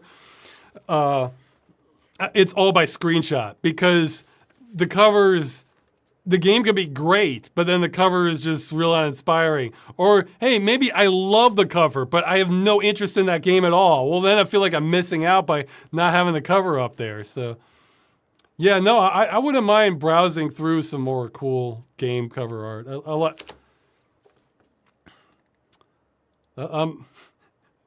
I want to nail down the GUI. You know, a lot of like social media sites and like I'm not that interested in because it's like, well, I have some people I know that I talk to, and then I'm just gonna lose time on that. I'd rather spend my time like, you know, playing a game, movie, or just working on things. It just kind of siphons off my time. But one site that I've been kind of behind the curve on that I'm thinking I'm gonna have to sign up for at some point is Pinterest. Because occasionally I'll see these images, I'm just thinking, oh wow, that art looks amazing. And then they'll have this list of others on there. I'm just thinking, oh God, I could lose a lot of time here. So I have held off from signing up on Pinterest, but I think at some point I'm gonna cave. But I wanted to get the GUI, at least mine, nailed down as much as I can first. So I at least have that out of the way, so I at least like, or mostly like, how my OS looks. And then what was I gonna say? Then maybe once I have like a real streamlined wallpaper system, or like just a streamlined way to just blow these images up to wallpaper size, then I'll dip into Pinterest because somebody's saying they hate it, but it sounds like they hate the interface. But then what? then I'll just, okay, fine, this looks great. Save it to the wallpaper directory, process it, just throw it in the bank for random wallpapers, done, and then I can just check it off and not have to look at it again until it comes up as a way to kind of keep the chaos under control. Yeah, because I like art, but I can only lose so much time looking at it. So if it just enters the wallpaper roster, where it's just going to come up at some point, then great. Then I'll eventually get around to seeing it. It won't have to eat up my time, and then I can just cross it off. So yeah, but yeah, see that's yeah. Some people were calling me a boomer in the GUI comments. The thing is, I'm kind of in both worlds. Like, in one hand, I'm just completely archaic because I don't care about the newer technology.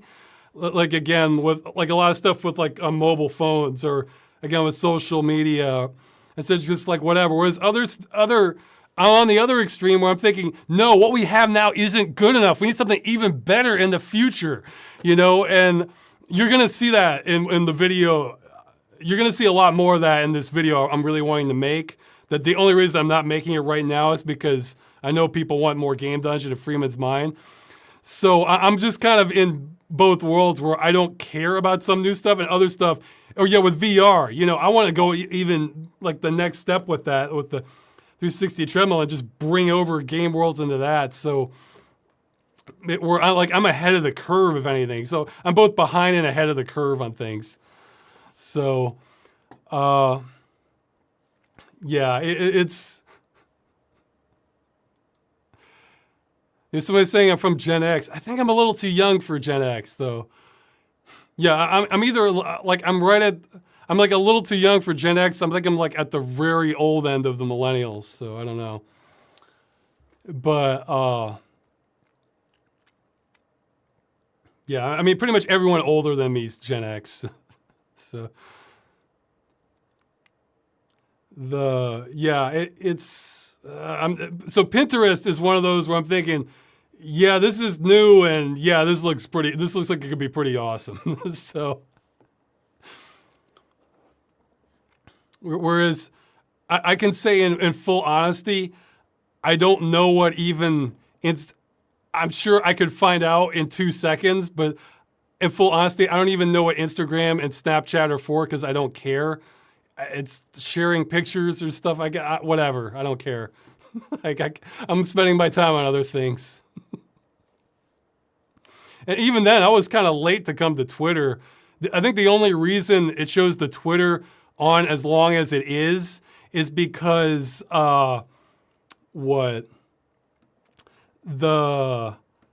is somebody squatted for me the name Accursed Farms, and then they just said, well, here's the info if you ever decide you want it. So years later, it's like, yeah, maybe I should use that for announcements. So that's the only reason I have Twitter now, because, oh yeah, I can use this for simple announcements. Okay, this is handy. I don't think I still haven't even bothered learning hashtags because I don't care. It's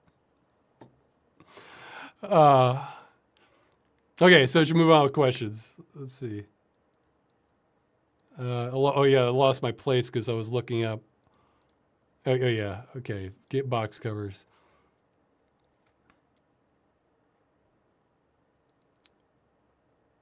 Do you have any real life weapons from games or otherwise? Oh, I see. Yeah, I guess you'd like to try at a shooting range if given the opportunity. Also, what's the best gunfight in a movie? Real life weapons. Okay, yeah, I mean, okay, I feel like I would have a better answer for this if I was a teenager, where it's like more exciting to see things blow up. Whereas, if you've seen guns, for me anyway, if you've seen guns fired, I guess a grenade launcher, because I don't think I've seen any like real life explosions on that level. But I've seen guns fired, and it's like, well, you're hitting the target, and that's kind of it. I mean, games, you're in like fights for your life or these tactical operations where it's more interesting to me on a cognitive level. I mean, see, I guess I would much rather play paintball than have like than fire almost any real gun at a range. I guess if you see what I mean, because like that's way more engaging for me personally, mentally, because it's like, oh, I have to watch out if that guy's gonna hit me. Where am I gonna go? Like with the tactics, like can I take cover here? Like flank. Whereas it's like, okay, well, I hit the target. This one has more of a punch. This one veers off. I mean, there's some fun to it. I guess you could blow up watermelons or something. But I guess actually one thing I've heard of, I think this exists.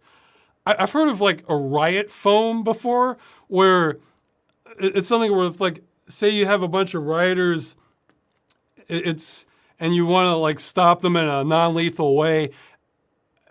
I think this used to exist. Maybe it was toxic or it got so they couldn't use it, but it basically would harden pretty rapidly so that they would kind of get stuck in place and then it would dissolve after a while. But maybe I don't think I'm imagining that, but that would be interesting to try out, just see somebody get stuck.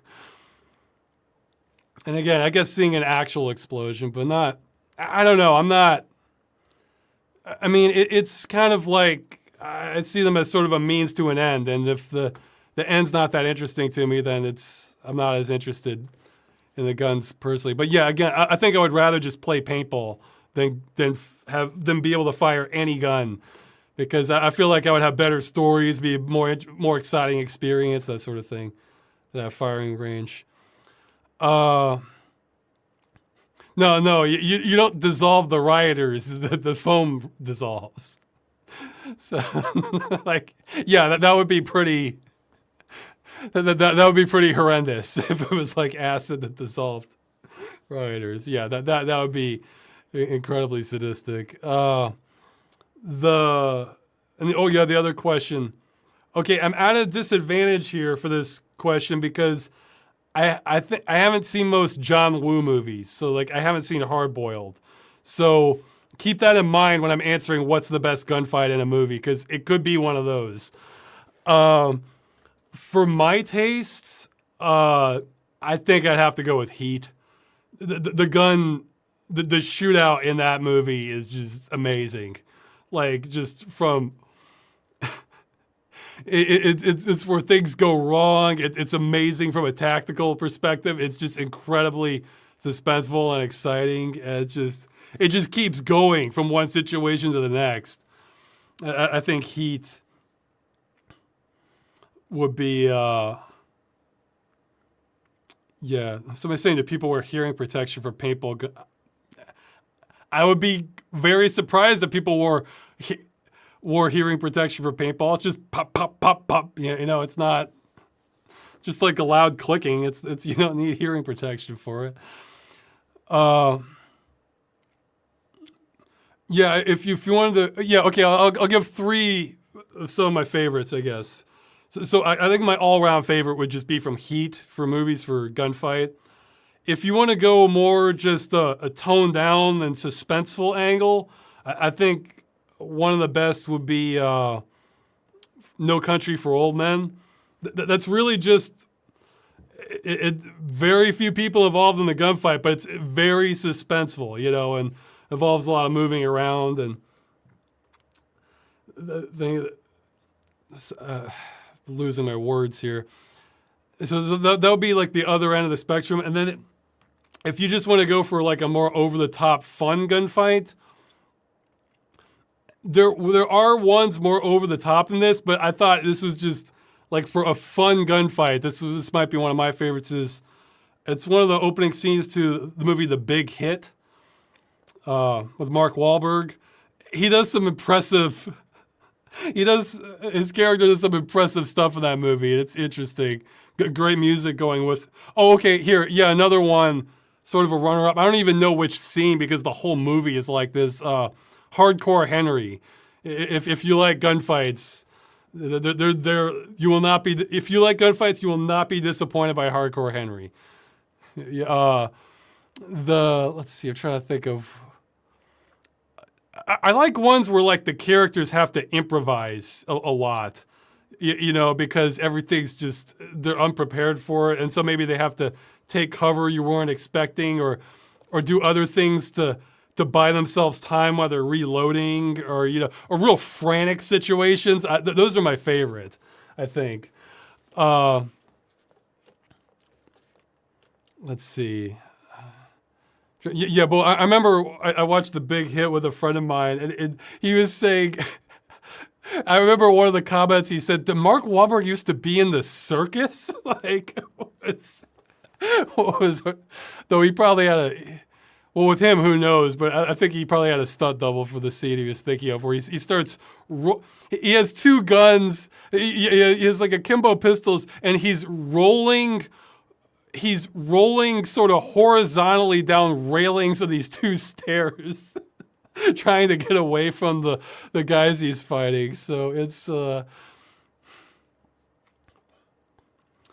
yeah, it's, I think those would be up there.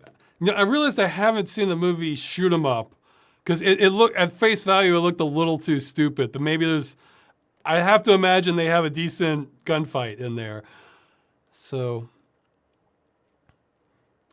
I kind of remember liking it's my memory's rusty on this, so maybe it's not as good as I'm remembering, but I kind of remember liking the, am I even remembering the movie? It's the movie in between El Mariachi and Once Upon a Time in Mexico. I think, how am I not remembering this? I'm sure that, but I remember that having a pretty impressive gunfight in there. What's the sequel to El Mariachi? God. No, it's Desperado. Okay, there we go. But my memory's hazy on it. But so it could have just been a good action scene. Okay, but yeah, I'm trying. Any other? Well, I'm sure there's lots more. Maybe the chat will have some more suggestions. But yeah, I remember Desperado being like an impressive gunfight. But yeah, my favorites are just the frantic ones, And it's like you're almost amazed by what the characters are doing to survive, like to get out of it, or just taking cover where you never expect, or just that sort of thing. So you feel free to make recommendations along those lines. Yeah. I don't like ones that look like they're. Well, it depends, and it depends on the tone of the movie. Something like The Big Hit is also a comedy. So, if it's kind of goofy, but I guess my favorites aren't the ones that are super slick. I like them more just rough and just crazy, so. Or just really interesting from a suspense or tactics standpoint. That can be, that can be very interesting to watch too. Yes, I have seen the John Wick movies. Well, no, I've seen the first two. I haven't seen the new one, or three. Yeah, John Wick, John Wick's more in the category of kind of like very smooth for the most part. And it also gets stupid. Like, the thing is, John Wick, it just,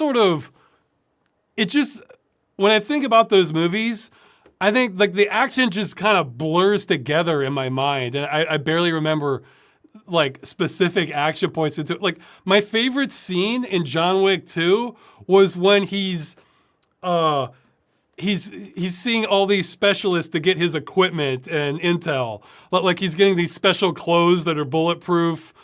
He's choosing his guns. He's getting blueprints on the area he's going to get. It's like, that had a interesting style. See, from my style of movie, like, I mean, it had a lot of great action, but I love it when the action kind of it builds up to the action. So like when it finally breaks, it has a lot more significance, and I don't know. John Wick, it's just like a stream of just murdering things and murdering everybody, and then there's a break, and then it's just back to that, and it just sort of, it just sort of flows. It's one of the, see, in a way, you can make the same criticism of Hardcore Henry, but the thing is, Hardcore Henry goes all over the place with the situations that he's in. Where John Wick, it's a lot more just kind of killing dudes in this room than killing dudes in this room. I mean, yeah, he does it in different ways, but it's what it kind of, I don't know. I'm gonna have to rewatch because I'm thinking like a lot of the scenes I'm remembering are like the in between the action. Like I remember like the hotel scenes, or the or you know, like in the first movie, he's digging up his equipment after, or him waking up being kind of depressed with or you know with the dog, or like I remember it's like it's just a blur the action scenes. So it's not that the actions that I think that speaks a lot more. Well, I mean, I mean, it was entertaining, but I think stuff like that is maybe what sets something apart from a classic. But hey, some people that's all they want is the action, so it delivers for them. For me, I kind of like a little more paced direction. I mean, no complaints about the choreography, just the flow and the pacing. So like, hey, maybe we don't have quite as many action scenes that make like this part seem more significant to the viewer. Like, why should they care about this part more? You know, that sort of thing. So. Okay, more questions. Let's see. Ross, what do you think about the effect that social media has on people, especially young users? Do you think its effects on people are proven, or that further research is required? Oh, I haven't been following it. I mean, it could be both. Like it could be there's a lot of evidence to suggest what it's doing to your brain, and there could be more, and there could be room for more research. I really don't. Well, there's a few things I know about it. One, I think it may encourage shorter attention span. I mean, this isn't just limited to social media. It may encourage shorter attention spans a little bit, and I've noticed. Well, also. Actually, in a way, in one sense, this could actually be a little bit positive. Not the attention spans, but I've noticed in Twitter, I'll have these thoughts, and then I have to stop and like, all right, I'm over the limit. How do I reword this so that I can get under that limit? And then and sometimes I just need more text. However, that can kind of condition me to be less wordy, which. In some cases, you do need your words. You do need the words. But in other cases, you're just being wordy. And so that might be training me to kind of clamp down a little bit more on that, which is a good thing. Unless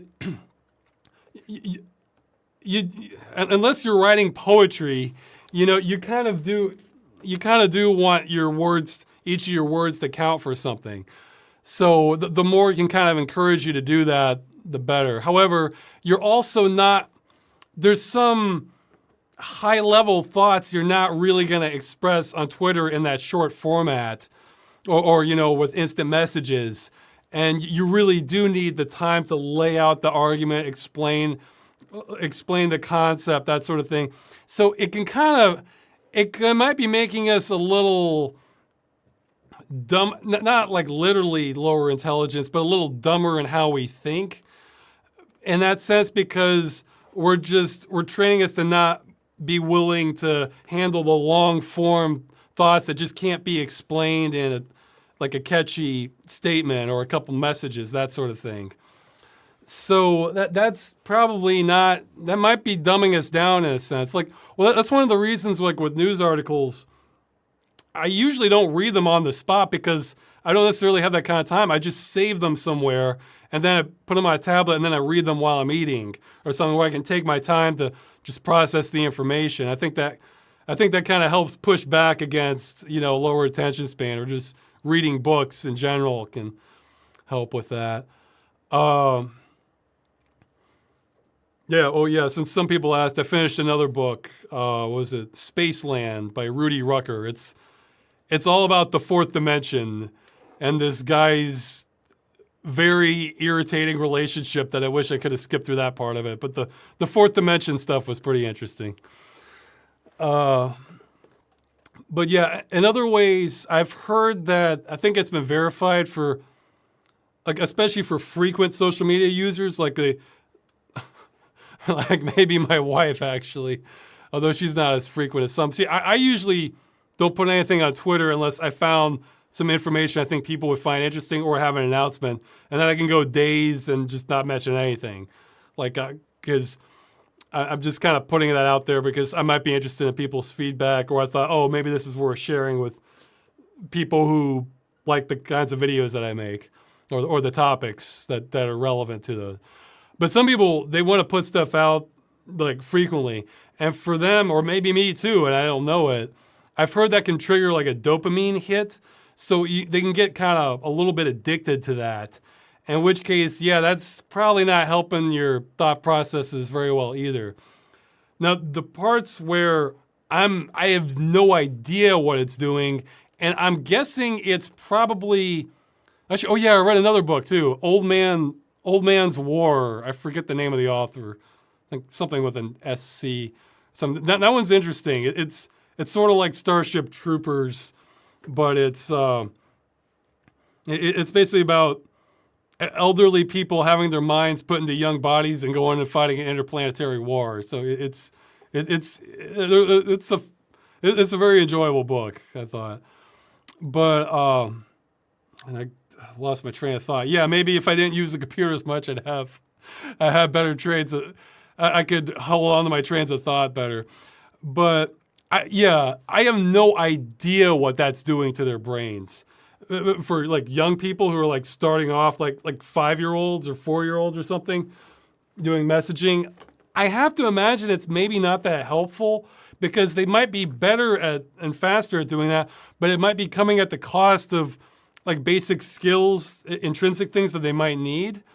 You know, like, hey, maybe this is part, I'm just completely speculating, maybe this is a little part of why not enough people are imagining a better GUI, because they haven't, see, I grew up before GUIs are really that common or even a thing. I mean, I was on a Commodore, first computer I used. That was just the command line. That didn't have a GUI to go for it. So my mind might be kind of more out there for imagining all these different possibilities. And geez, I didn't switch.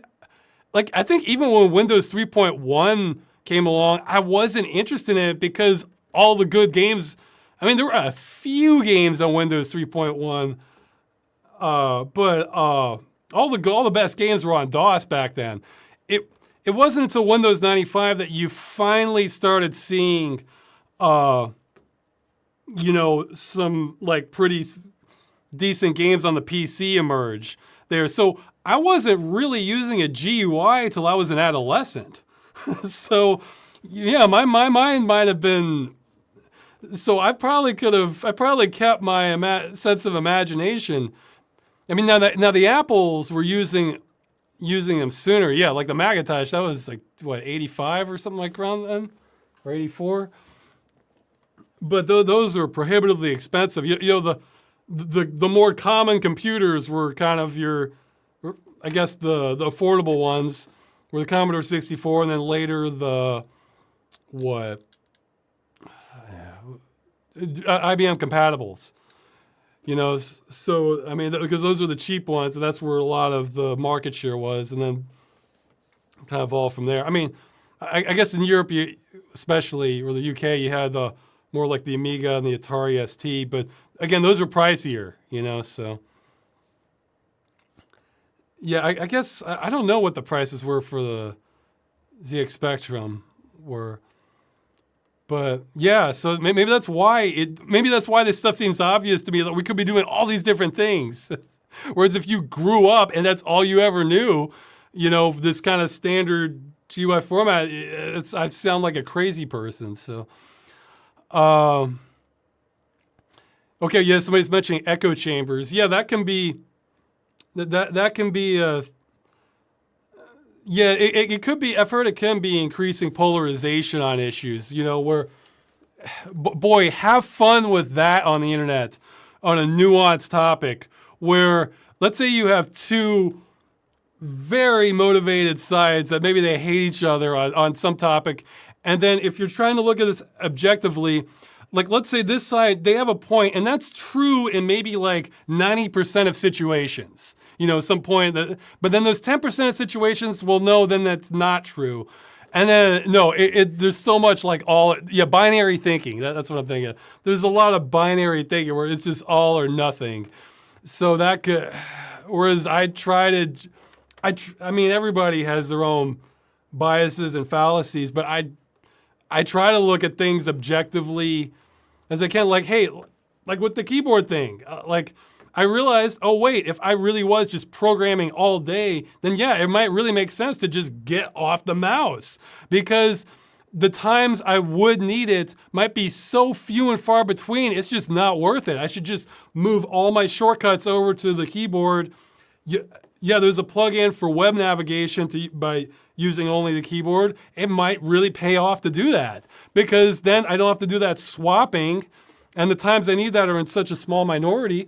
Yeah, that hadn't occurred to me. So I was thinking, oh well, yeah, that does make sense. Whereas, if you can't kind of envision how the other side's viewing it, then I mean the other side could still be wrong about things, but there can be kernels of truth, or it could just be like both sides are right depending on the situation, So yeah, it probably has increased more polarization of people. What's another thing? I had another thought that I thought social media might be impacting, but yeah, I guess it might be lowering attention spans. I have no idea what it's doing to young people. Maybe it's replacing skills that they need, or maybe they don't need them. Oh yeah, but that's the reason I remember in Old Man's War, in the book, there are these clones that are, I guess I'm spoiling this a bit, so yeah, don't skip ahead a minute if you if you plan on reading the book. There are these clones that are created for the old people to kind of transfer their consciousness to, but not all the old people make it. So the ones that die and their clones are left lying around, they're just purposed as active duty soldiers, and they basically have the brains of infants. But they're given kind of rapid education. They have fully formed brains, except they're starting from zero.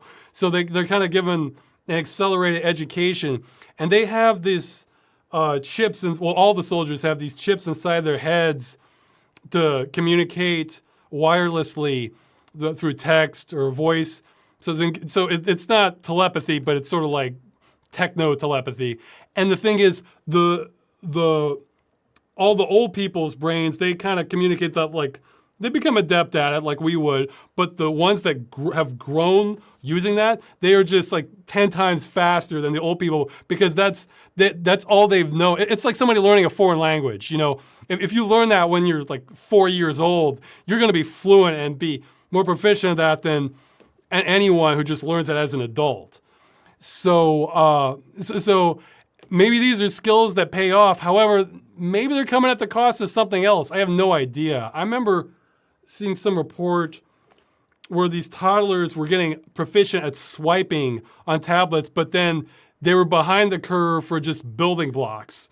And I was thinking, geez, that seems like a fundamental motor skill that might be something that the kid might need. I don't know, So I have no idea.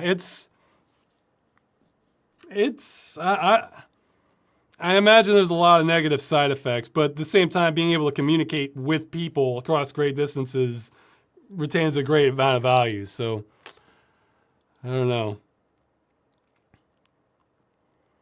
Let's see. Russ, how do we take power away from evil corporations? Well, now, yeah, that goes back to the need radical changes again, because I was going to say, traditionally, the answer to that is like what a lot of people were mentioning earlier are unions, or just appealing to the government, like through legislative action to kind of curtail. However, if you have again, I think I haven't, I'm not sure how you would fact check this. I guess you'd have to use certain metrics. I heard from a video, I forget where it was, but they were saying, this economist was saying, organized labor is weaker now than it was when unions were illegal in the US. So probably not going to have a lot going. Collective organization, I mean, it still has potential, but it's very weak right now, so you're probably not going to be taking a lot of power from them. And I think there's a strong argument to be made that governments, again, this is not a 100% thing, so don't assume it's true for all things, but it's in a state of regulatory capture, which means that they kind of do what if there's a corporation that needs to be regulated, well, then they hire lobbyists to make sure they get regulated. They either don't get regulated or they get regulated in the ways they want, Like, sure, we can fill in this form, That's not a problem for our company, and then pretend that this solves the problem. But that's a big question. So yeah, I think both of those are kind of, okay, I did have a thought on this. I saw this question earlier. For this period in history, yeah, somebody's mentioning power vacuum, exactly.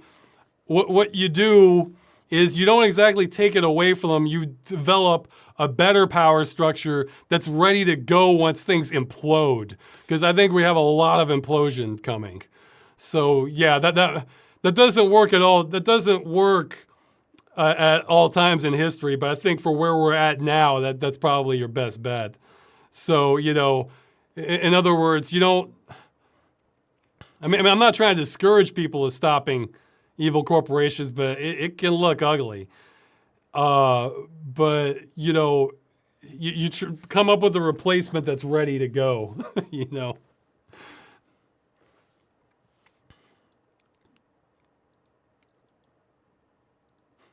Somebody's asking, somebody's saying it's like, how can you go out on a windy day and evade the air? Yeah, well, you build your windsuit, or just be ready to go out, or have a plan for what you're going to do when you go out once the wind stops blowing.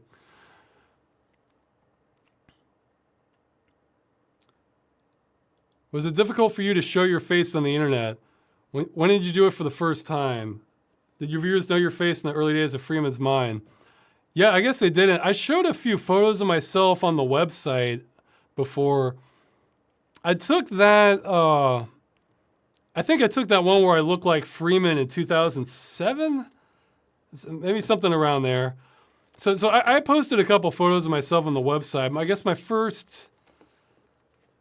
that might have been the earliest one. I don't remember. At the first video I think I had on the internet was something from Machinima where they wanted to do some interview that came across really fake with the host, and he was making these dumb jokes. It didn't last very long. It wasn't very good, so you didn't miss anything. And then I guess later I did the appearance after I finished Freeman's Mind, because I thought there was a chance that I was just gonna crash and burn on YouTube and I'd have to figure out something else after doing Freeman's Mind, but thankfully that didn't happen. So not super difficult. I guess the only thing I was worried about with showing my face is, I guess after I showed it the first time, because I got a lot of popularity from Freeman's Mind. So I thought, like, oh, if they see me and I don't look like what they expect, then they're not going to want to watch it. So that's the main part I was worried about. But I guess they didn't know my face. Yeah, you know what? It's too bad I did the meetup when I did, because back then I could only release videos on Machinima, so I couldn't just put out a video saying, hey, we can meet for a meetup, because I didn't have control over the channel. I bet if I would have done a meetup now or before the virus, then I probably could have gotten a lot more people to show up. So I guess that's too bad. But you adapt to like what happens in life, you know. Okay, I'm gonna get to questions I can skip because somebody's saying, "Do you have any tips for video editing for a beginner?"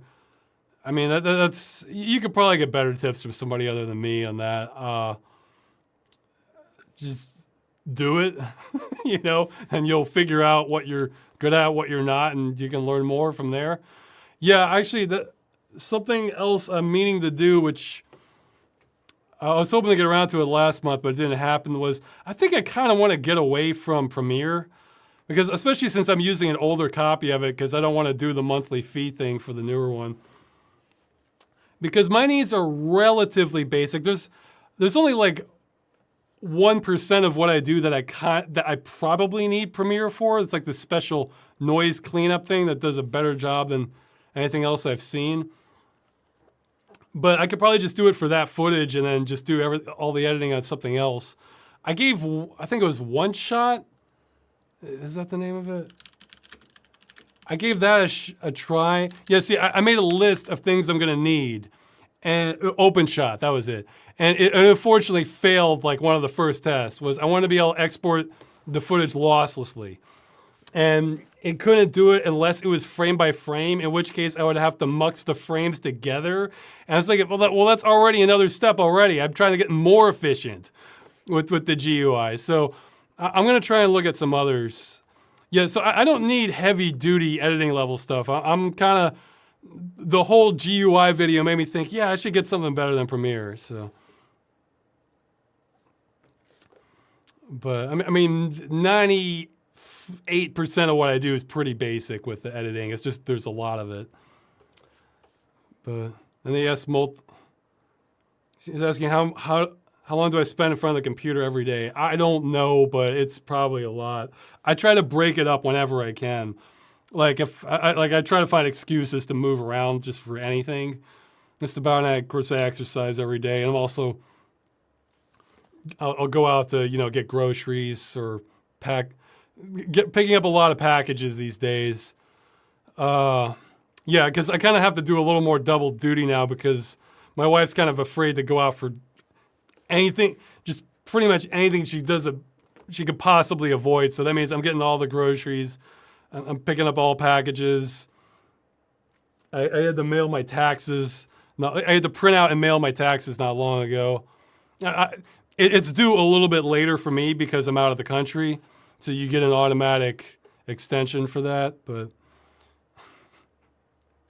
yeah, my taxes are, I'm a self-employed expatriate. So that means my taxes are always like 12 pages long.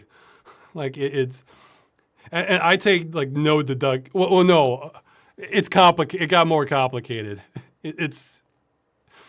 And there's a totalization agreement between the countries. Like I have so many pages for taxes every year. Let's see. But yeah, more than I probably should, but I try to get a decent amount of exercise. I mean, it varies. I'd say, like I'm always getting like an hour minimum these days, but if I'm doing like a long hike, that might be more like 3 hours. But that's not as frequent. Like I sometimes have to juggle between how much exercise to get versus just getting back to work. But yeah, again, I just try to break it up whenever I can. Like if I'm slightly thirsty, fine, stop what I'm doing. That's why this apartment's better because now I have to go up and down a flight of stairs all the time. So that's great. That means I move even more. So, but.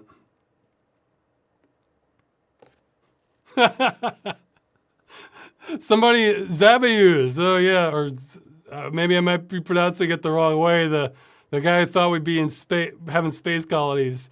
He's saying, I thought if you're out of the U.S. for 1 year, you don't have to file. That is 100% not true. You have to file every single year, and I have to show. For mine, I have to get this special form from the Polish government proving that I'm paying the equivalent of Social Security. If you think that, you might be in some trouble. But I guess the good news is if they haven't come after you yet, they're usually pretty forgiving. You can file amended returns. Yeah, no, if you're out of the US for 1 year continuous, what that means is you can take a deduction that you omit all your you omit all your income up to like a upper middle class level, like up to like $110,000 or something I'm never going to earn in a year. However, if you are self-employed, you still owe self-employment. You still owe self-employment taxes, like your Social Security. In addition to that, in fact, the first year that really sucked because I had double taxation. Now, if you're lucky, there's a totalization agreement treaty between the foreign country that you're in and the U.S. Yeah, I looked it up. Apparently, the U.S. is only one of 2 countries in the world that does it this way. I think the other one's like an East African country. I don't even know how to pronounce it. Eritrea or something like that, where it doesn't matter where you live, you still owe the taxes. Now, so again, if you had a job overseas that like you worked for an employer, then after you were there a year continuously, then you could write off all that income. You wouldn't, you could deduct all of that. Yeah, I think it's foreign income exclusion or something like that. For that up to $110,000. So I figure at that point, even past that, there's ways you can reduce it.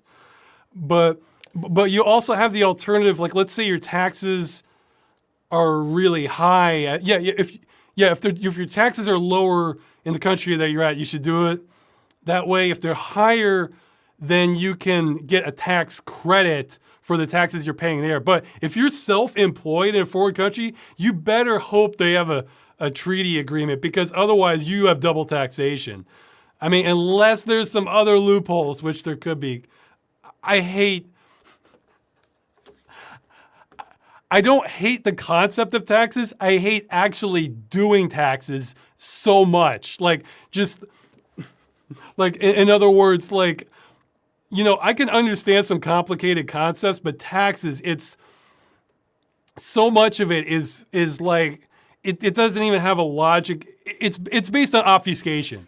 It's like, it says language, like the explanation will have language where you don't understand what that means, and then they refer to another document, and that also has language that you don't understand what that means, and then the reality could be, I have a perfect comparison for if you're a fan of Dungeons and Dragons, because I played a little bit out with my friend, and I realized what this is like. Okay, in Dungeons and Dragons, let's say you want a skill for your character. Well, normally you look that up in like the rule book, and like, so if you're a warrior or something, like, okay, you have these skills available. But now let's say, like, you want the skill, the name of the skill you're looking for. Somebody said you want this, it's awesome. So, but you look at it's just not in there. It's just not in the rule book. But then there's like a second rule book. And then you look that up, and then there's maybe some additional skills for the characters and like some additional classes. It's like, oh, okay, now it explains more of it. But the skill you're looking for still isn't there. So it's like, well, what is this? I'm looking for this skill. Then later you find out that there's like a monthly magazine or something, like an official magazine put out by Wizards of the Coast or something, that like per month, and what you really wanted was like the March 2015 edition of that, where they list an official skill you can use in your game, and then that's the official, kosher skill that you can use for your character, and that was the great skill that they were referring to. That is so much how taxes are. Like, so it's not, because you're looking for information that just isn't there. It's there somewhere, and there's no guide to it. I mean, yeah, in fact, when I did I got so incredibly lucky, like the second or third year with taxes after I moved. Somebody say as a DM, this is my personal help. But yeah, but it's true. That's how it is. That is so much how taxes are. Except taxes also have a layer of obfuscation within them. Well, no, you can. that part's worse than Dungeons and Dragons. Although even in Dungeons and Dragons, like, wait a minute, does this work if they're adjacent, or what do they mean by consecutive? Like, the wording's not 100% clear, that sort of thing. But yeah, I was able to reach the way I don't have to pay U.S. Social Security because I'm paying Polish Social Security right now, so I don't have to pay them both. In other words, like, is because the way I found out how to do that, because I saw all these things saying, oh, if there's a treaty with the country, you don't have to do that. Okay, well, where do I put that on the form? What's the form to put that in? There was no answer anywhere on the entire internet, I swear to God. Like, I looked, like, I want to say this is like 2012. I was trying to figure this out, something like that. 2013. I wasted so many hours trying to find that information. It was nowhere on the internet that tells you how to do it. Well, I think in, 2012, when I was back in the US, I had the opportunity to call the IRS, and I got lucky and I got through. And I asked them about that, and they said, oh, that. Just write that on the form. That's what they said, like on this line. So the official process to declare that you're paying taxes is just write it on the form. Like, I mean, I still have to show the evidence of it. So that is taxes. You know, it's like, I mean, I'm all for taxes going towards things to help society, but it's like, can't you just press a button and do it? Actually, when Magda first saw my taxes, like, I'd show her too, yeah, here, take a look at what I'm doing. She literally thought I was showing her like a parody, like from The Onion or something. She's like, oh, okay, that's funny. Yeah, you know, and it's just like what? It's like, no, these are my taxes. Like, because the tax form was so much more complicated than how they are here. So that's what the person wasn't asking about at all. So yeah, I guess I should move on. But yeah, I felt like that was the perfect analogy for taxes, is a Dungeons and Dragons skill where like somebody's talking about as a DM, somebody shows up with a photocopy of this like dungeon, was it like called Dragoneer magazine or something? It's like a photocopy of that page that has that skill that you've never even heard of, but this is official. This is from Wizards of the Coast, you know. But if you were searching for it and you didn't have that information, you're just lost. I mean, oh yeah, and they had another question. How do you think the internet has changed since you first started putting out videos? I mean, I don't know. It's sort of consolidated more, it feels like, which is a problem for me with the GUI. But yeah, I guess it just feels more I guess it feels. It feels a little more like trigger happy too, you know. Where I mean, there was always arguments on the internet, but it seems like there's like an organization to it, you know, where if somebody's upset over this, then all this crowd moves in line, and then there's these sort of online drama things that you see that aren't. It was a lot more chaotic than when I started putting out videos. I mean, when I first started putting out videos, YouTube existed, but it wasn't a great option. There wasn't a clear option to go with for where to put up videos. So I do like that. I mean, yeah, I can complain about YouTube a lot. I guess I'm still not a fan that it's a monopoly, but I do like having a standard place people can see the videos. So it's kind of a mixed bag. But hey, it is easier to find information, usually. Yeah, actually, we're getting into weird territory now where, because in the older days, not everything was online, you know? So, you know, there could be information like an encyclopedia or a book, zero mention of it online. Now, a lot more information is online. However, I'm seeing some of it disappear. Like look, I had to jump through some hoops to find those. I was trying to show some of those light step themes. I was like, oh yeah, there was just tons of light step themes. I was like, all these pages are dead. I was like, good God, am I going to be, there were I could have had thousands of screenshots of amazing looking Lightstep themes. And it's like, I really had to hunt to find a lot of them. I did find some, like some I grabbed from Wayback Machine for Customize.org. I didn't even realize I was dead. So we're going to get into weird territory where it's like there's more information than ever, but sometimes the stuff you want's going to vanish. So I don't know. Interesting times, you know. It's like the Neo Dark Ages. Yeah. Ross, do you know of a way to record a lot of video game replays with software like OBS Studio? Keep them relatively low in size, but still distinguishable. Well, you can use OBS. I've still had, maybe it's because, no, I've had multiple people like record and then send me the footage. Something about OBS, the frame pacing is off for me. I mean, it's subtle, but that's not how I would want to. I mean, if you don't care, if you just want some video record, like I admit, I don't mind using it for streaming because it's close enough. But if I really wanted like a smooth footage, it's something slightly off. But maybe it's just the wrong settings because it's not just on my end. I've had people record like a really smooth motion game like Trackmania or a racing game or something. And yeah, it looks a little off. It's not losing frames, but like the frame pacing is weird. Like it's almost like micro stutter or something. But for a lot, well, it depends. Like if you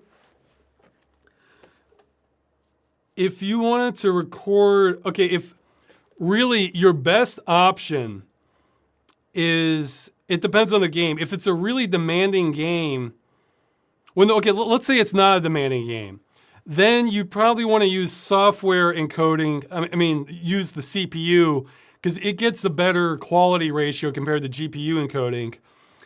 And it just sort of, you're probably not going to be as picky as I am especially for like color preservation and stuff like that.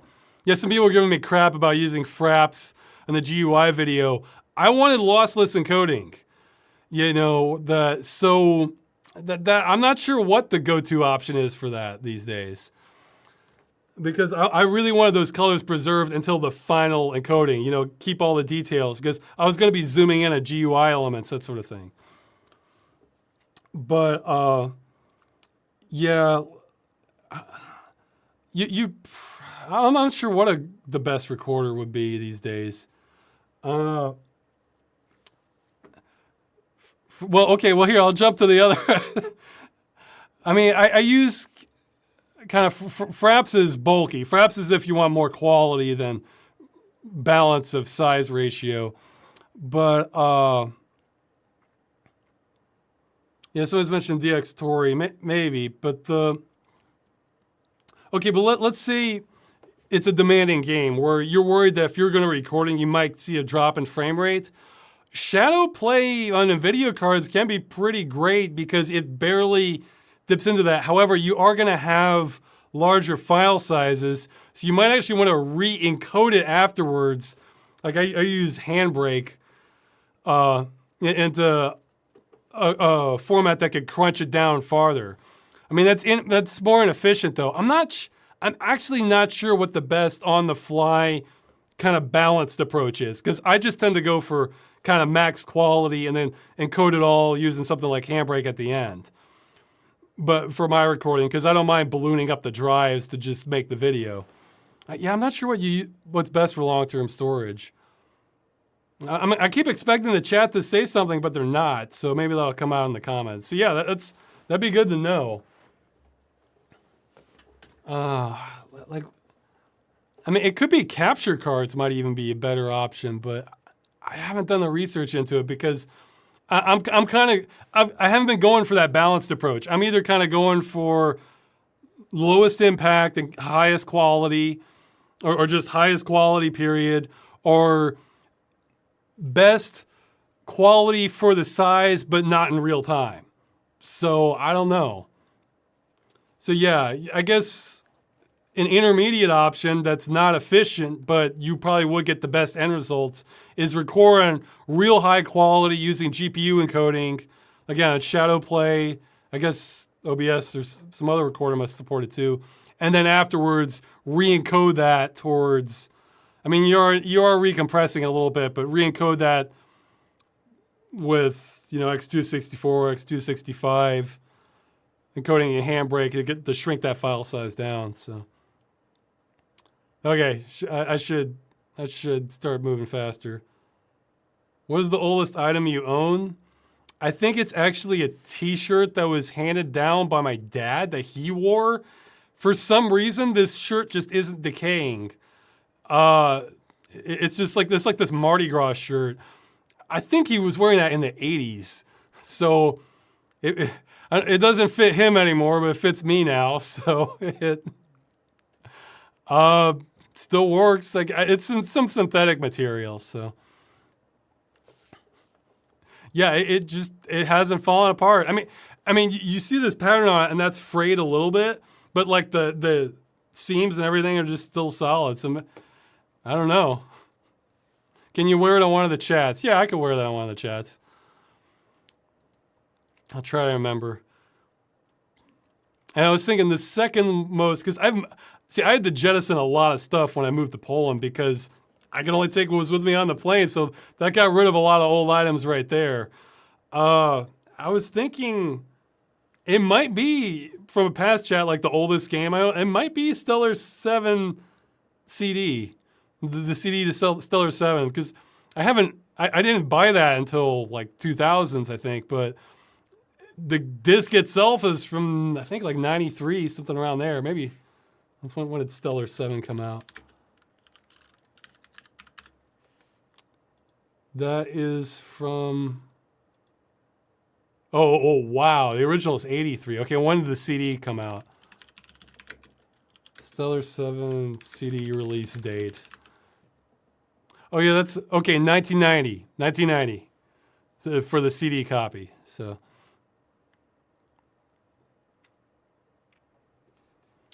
okay, let's see. What's the?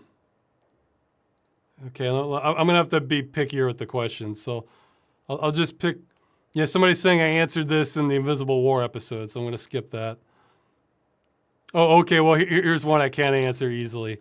What do you think is one quote that sums up the entirety of Game Dungeon?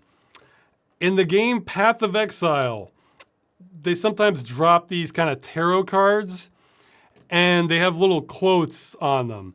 There's one quote for a card called The Realm. Here, and I saw that here. I want to get the exact quote here. And I felt like, yeah, that just sums up where my mind drifts to entirely.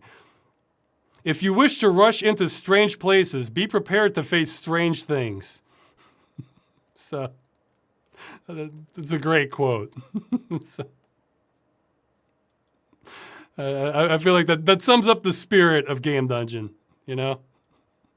And it has this good art too. It has this guy with this sword looking kind of confused, and he's in these woods, and there's all these like little red eyes looking at him, you know? Okay, somebody's saying what's the quote to Heroic Shot? I'm looking that up.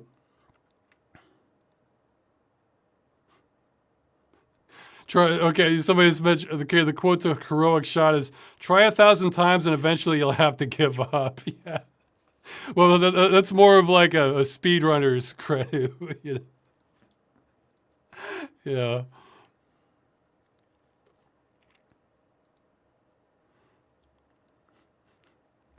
Yeah, but yeah, I saw that when I saw that card, I was thinking, oh wow, that's a card meant for me. So that's what I can relate to. So that definitely sums up the spirit of Game Dungeon, I think. Okay.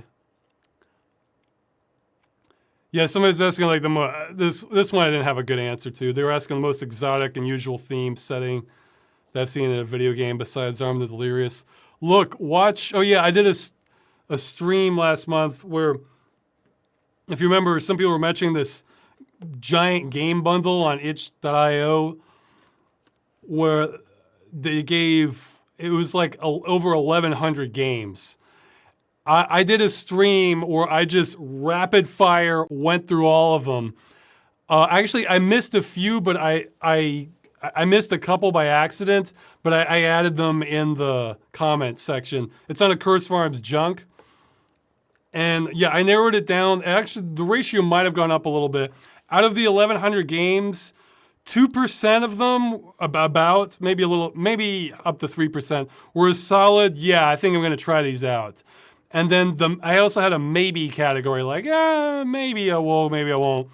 That one was up to 6%, maybe adjusted for the new entries up to 7%. So that was the ratio. So look, if you're looking for real weird games, I want to say there were plenty in there. You know, I just kind of skipped through them because, you know what, I don't know if I want to play this. It's just gonna weird me to death. You know, although I still need to play Paradigm. That one looked weird, but see, that one was within my weirdness threshold. If you just want to weird me to the max, you know, I don't know if I really want that. Actually, I need some anchoring to sanity for me to really get into it. So I tried playing Dropsy, but that wasn't quite my thing. Though that wasn't about the weirdness so much as I didn't realize that. I think that was like a completely non-verbal game. I mean, so, you know, no text. It's all just expressed through images and emotions. I tend to like dialogue, so and I ended up kind of giving up on that. But I'm sure there's a lot weirder out there. Like I lose track. I mean, it has to be a balance. It has to be that balance between like weird and me wanting to play the game. But if you want more weird, look through that pack. You know, it's there were plenty of weird entries. I put it like this. I put a few weird entries in the video, but then there ended up being so many that I just decided, you know, forget it. I'm just gonna keep moving on. So yeah. Paratopic's still on the, okay, everybody's mentioning Paratopic. I don't even remember which one that was. Oh yeah, Paratopic made the maybe list for sure. That one, yeah. Paratopic's a solid maybe. So it's like, if I'm feeling that, maybe means if I'm in the mood for that something in that realm of game, then I'll give it a shot. The try for, this is all for me personally. This is totally subjective filtering. The try meant I'm gonna get around to this game at some point. It's not even a, it's not even a debate in my mind. Maybe it depends if I'm in the right mood for that kind of game. So yeah, so the Paratopic certainly made the maybe list.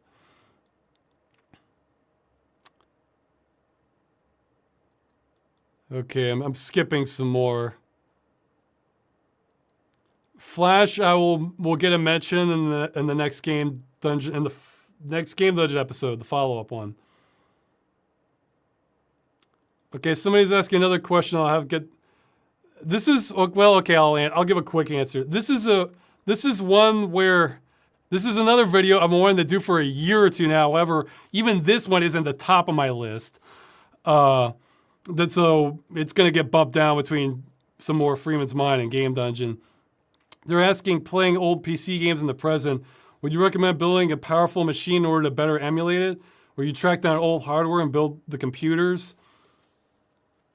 Or you recommend another method? Well, first off, I don't think you're gonna need a powerful machine. Like, you can just use maybe even a budget machine. It depends on the game. In my opinion, except for kind of fringe cases, like I mentioned those Elsa Revelator glasses, yeah, you would kind of actually need to go get the hardware unless better software comes along. But that's a real fringe case. Like, I think there were some weird ones that required like really specific 3D accelerators, that sort of thing.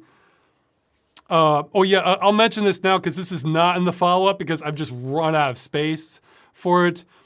It turns out what I mentioned in Veil of Darkness on the, God, what was the name of the instrument? The Roland, the M something 42. Oh my God, how am I forgetting this? MT32. Turns out you actually can emulate that properly. I had bad information, so I'll try to show that later. So you don't necessarily need an actual MT32. I think. But in my opinion, people may disagree, but especially this, I've heard it's, if it's for games where like milliseconds matter in the timing, then this may not be good advice. But I think for everything else, in my opinion, I would, for 2D and software 3D games, go all the way with emulation or virtual machines. So in my opinion, they're just as good as the original, sometimes if not better. Now, some people may miss the CRT look to it. I don't particularly, although, hey, you can still run a CRT on a modern machine, you just need adapters. So, yeah, I would just go for, now once you get into hardware 3D accelerated games, in my opinion, you want to go native. Like, you want to get the machine. But I do not know how viable that is. So I want to just fully explore that in a future video. Because I want them as good as they can get, which means full screen anti-aliasing. And there's been a lot of neglect on that front from the industry. So I'm gonna look into this in the future. But that video is gonna have to get pushed down to the side. But yeah, I'd say if it's not a 3D accelerated game, just get a virtual machine and just, it doesn't even have to be that powerful. Or for, old DOS games, get, DOSBox. There are some DOS games that won't run on DOSBox, but I think those, if you just go with full virtual machine DOS, then they will run. So there's a handful of ones I haven't been able to get on working on a virtual machine, but I want to say yet. So yeah, if any of you out there want to take that as a challenge, go ahead and email me. I can name drop some titles that you can see if you can get running on like a virtual machine of 98. These are a lot of Windows like 98 era games or early XP games, some stuff like that. They're very few though, so. But yeah, once you get into 3D accelerated, it's a totally different story to get like as good as it was back then. So yeah, if you're not worried about anti-aliasing though, you might even want to take a stab at it with virtual machines. But virtual machines, you can't, to the best of my knowledge, you can't force anti-aliasing on at the driver level. So, and that was the only way to do it back then for like 9% of those games. It wasn't until later that games started supporting anti-aliasing within the game itself. So, okay, I should keep moving on. Somebody's asking about VR machinima. They're saying how I felt about having VR actors replace having to animate. Yeah, that'd be great. I mean, look, animation is what slows. Animation is the reason I don't have, like, okay, maybe I'm being overly optimistic saying 10 times, but 3 to 5 times as more civil protection as I have, or other side videos. Animation is just a black hole of time. So yeah, if it works, great. However, I think you could probably get there.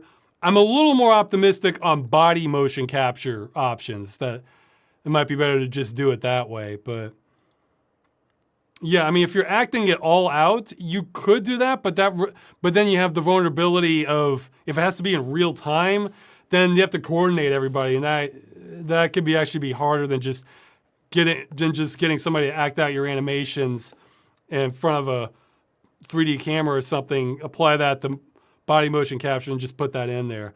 Though even then, you still want that streamlined. So, but yeah, no, that could have potential. Oh yeah, I'm going to answer this because this is a perfect example of internet. If you don't mind the triviality of it, why did you have a recycling bin icon on your desktop with an accompanying recycling bin shortcut also on your desktop? You strike me as the kind of person who would do that with a damn good reason. Take it easy, man. I did that because I never use that desktop. I'm using Lightstep. I don't have a recycling bin on the Lightstep. I usually am accessing that through another panel or just in Directory Opus. I only went back to those shortcuts to just as illustrative examples to show, like, yeah, here are all these desktop icons on the desktop, or here's how it works in default Windows 7, or stuff like that. I didn't even pay attention to what was on there. I'm just like, all right, go. Here's the desk. Oh yeah, I want to say this too, because this is another comment I got a lot, which, to be fair, it's on me for not explaining it better. A lot of people are saying, Ross, your desktop is ugly, it sucks. Why should I listen to anything you say? My desktop, I'm probably going to repeat this in the follow-up. It's like you're watching a series of failed battles. And these are the ruins left over from all of that. I know it's not as good as it could be. If anything, like the earlier stuff was closer to what I wanted, but even then that wasn't as good as that could be either. So what I was hoping is more options would emerge, and like a more kind of out there but more streamlined and slick looking GUI. Software options would get better and better. So like over time, like, oh yeah, these great themes will come out and like, oh yeah, I want to use that one. Or like, oh yeah, people have thought about this more than I have. I'm going to use that thing. Instead, it's just like doors slamming. And then I'm in the wreckage. And then Windows 10 is like a major door slamming on me. Yeah, in fact, even now, I don't know what I'm going to do as a start menu replacement. I mean, where you can just bring it up anywhere. I found two. One was like, oh geez, maybe I could find the names of them right here. Again, I may just lose on that front. I found two. One was Start Every. That one you could launch anywhere, but then it was kind of ugly, and it had some limitations. Yeah, and it had different ways to do it. Yeah, look, a different way of doing things is no problem at all. But the question is it a different and better way of doing things? And it wasn't really for me. There's I think SciMenu Packager, and people mentioned this one from, oh geez, what was the name of it? It's in the thread. It's sort of a layer on top of AutoHotkey. It was like Easy Access Menu or Easy Access Pro, but the thing is, I couldn't figure out how to get it. I realized I don't actually need a full start menu. Hey, here's a real minor SOS out to people who are interested in this. All I need is something that can display the contents of the start menu folders. However, that's really two different folders on your computer, because I think there's one for all users and one for the individual users. I forget the Windows directories. So I need something that merges those two folders together in one area, and just displays them when I click on a mouse cursor. Like it lays them out in like a grid format. That could be good. Like something easy to read. Maybe you can customize the size over to something, or slap a skin on. You don't have to be an artist. Just have some flexibility there, and maybe put in another folder too, so I could have like my core folder. So in other words, I can siphon off all the stuff I already know what it is. And so the start menu is only programs that have been installed like more recently. So, and somebody's saying Vulkan all the way, bro. Well, I think Vulkan solves a different problem. But Vulkan is a means to an end. But yeah, so yeah, don't think for a second I was defending like my desktop, saying this is the best it can be, guys. Look how great this. Like even that drop-down folder system. No, it's more like this is more like bum fights. It's just like, oh well, this bum is a little bit better than that bum. The only things I think I would defend are having the option to get the icons off the desktop in a way that you can still access them easily. I defend that. I defend my corner shortcut menu as an improvement over the Windows quick launch menu or the shortcuts. So in other words, even that isn't as good as it could be. Ideally, I don't even have to go down to that corner. I can just launch something wherever my cursor is, bam, it's up. And I'm trying to think of what else about my desktop I would actually defend and say, no, this is great. This should have this. I guess, yeah, just being able to bring things up where your cursor is, that's helpful. Oh yeah, I think that pie menu thing has potential. That's what I would say. And I have some other ideas, which I'll probably save for the follow-up. Okay, man, I'm really going long here. Okay. Someone's asking, I'm skipping questions on sandwiches. Yeah, so yeah, if yeah, that GUI video, I was hoping to kind of jumpstart, like pull in the designers out of the woodwork, like somebody who thought about this better. Instead, it kind of ended up half arguing about the command line and the keyboard, but there were some real. The results are both inspiring and depressing, I guess, after making that video. There was some real kind of nuggets of wisdom buried in all the comments, but it's complex. At least some people appreciated the video, so I'm glad about that. A lot of designers seemed to be happy I made it, so that they appreciated my bumbling attempts.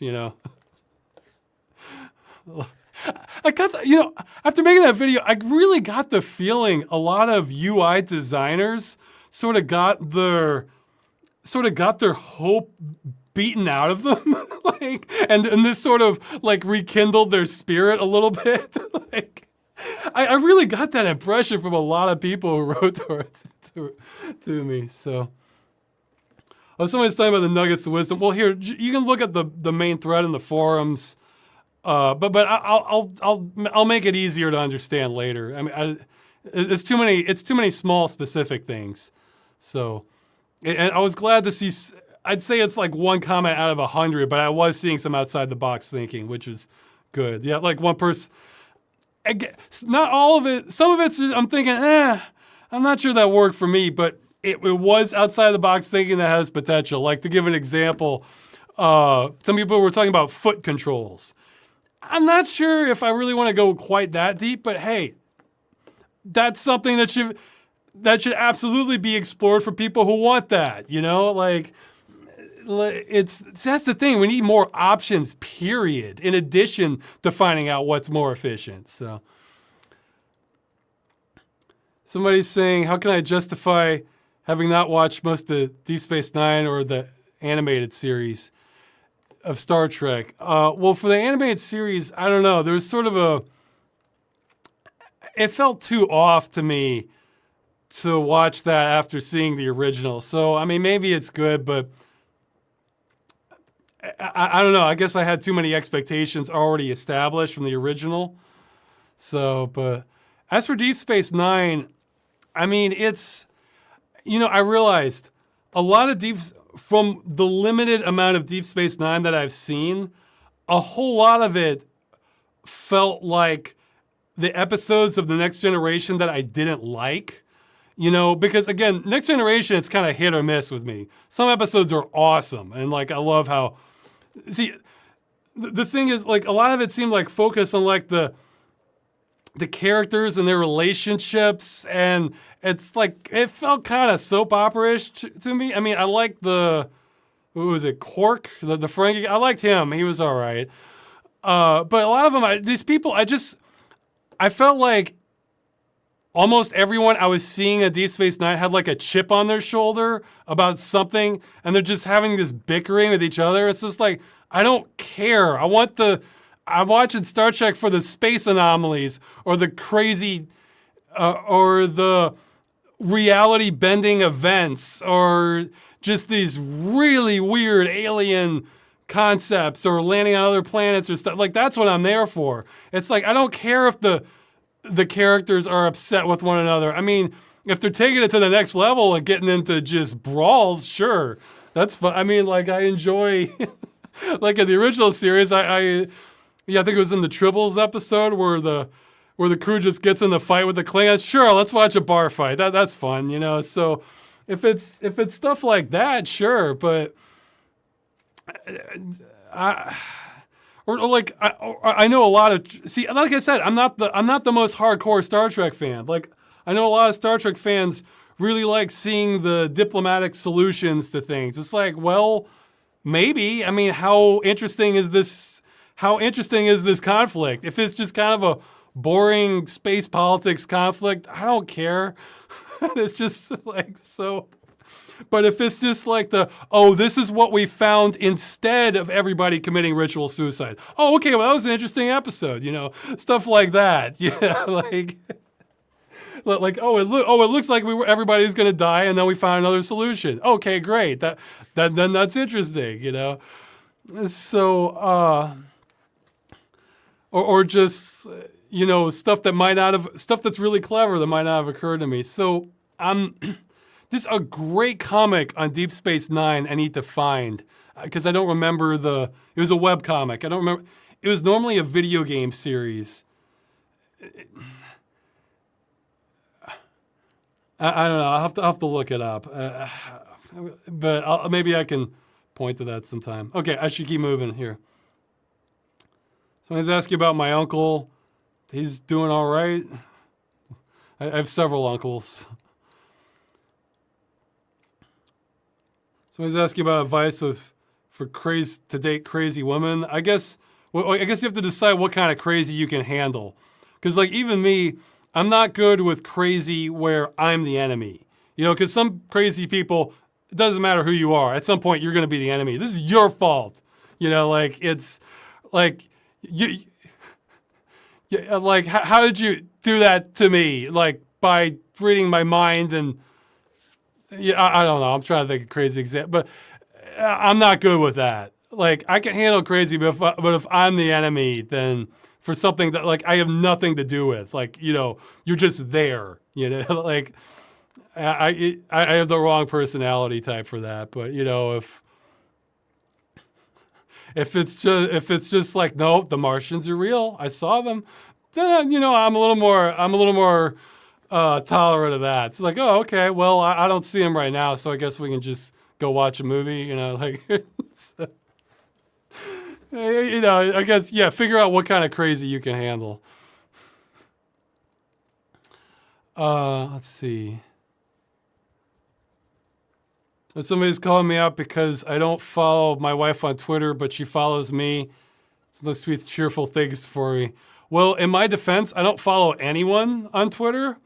This goes along with, I usually just end up on somebody's Twitter because I'm looking up another topic.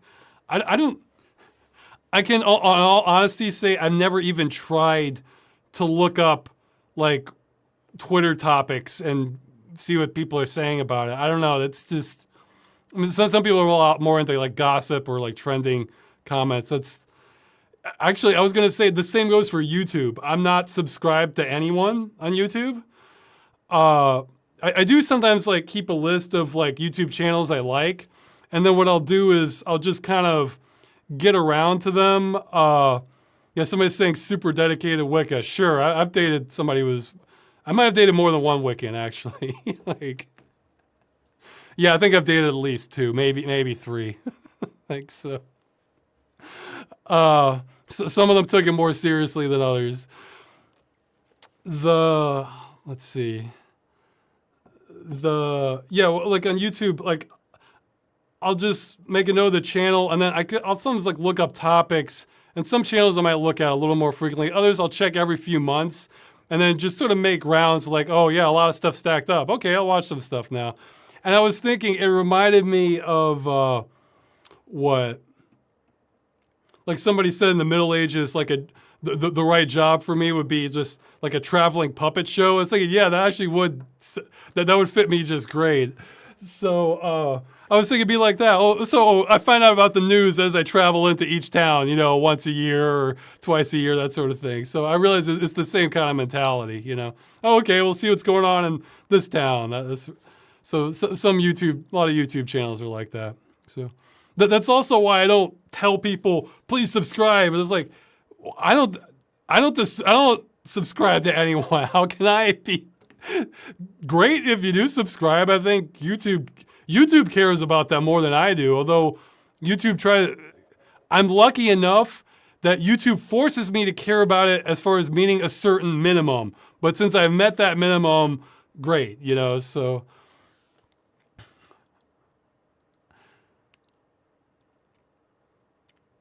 Oh yeah, somebody's asking if I have a guilty pleasure for video games, but then defines it as a game mechanic I like, but not a lot of people do.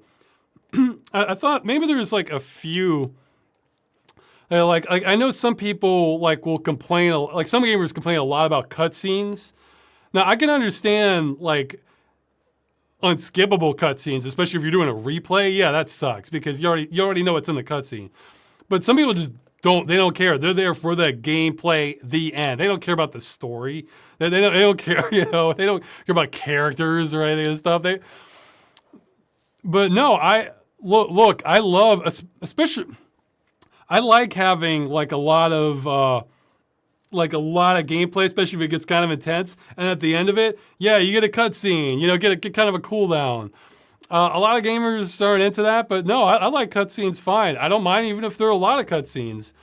I guess I'm probably with gamers in that I'm not thrilled if cutscenes are sort of replacing gameplay.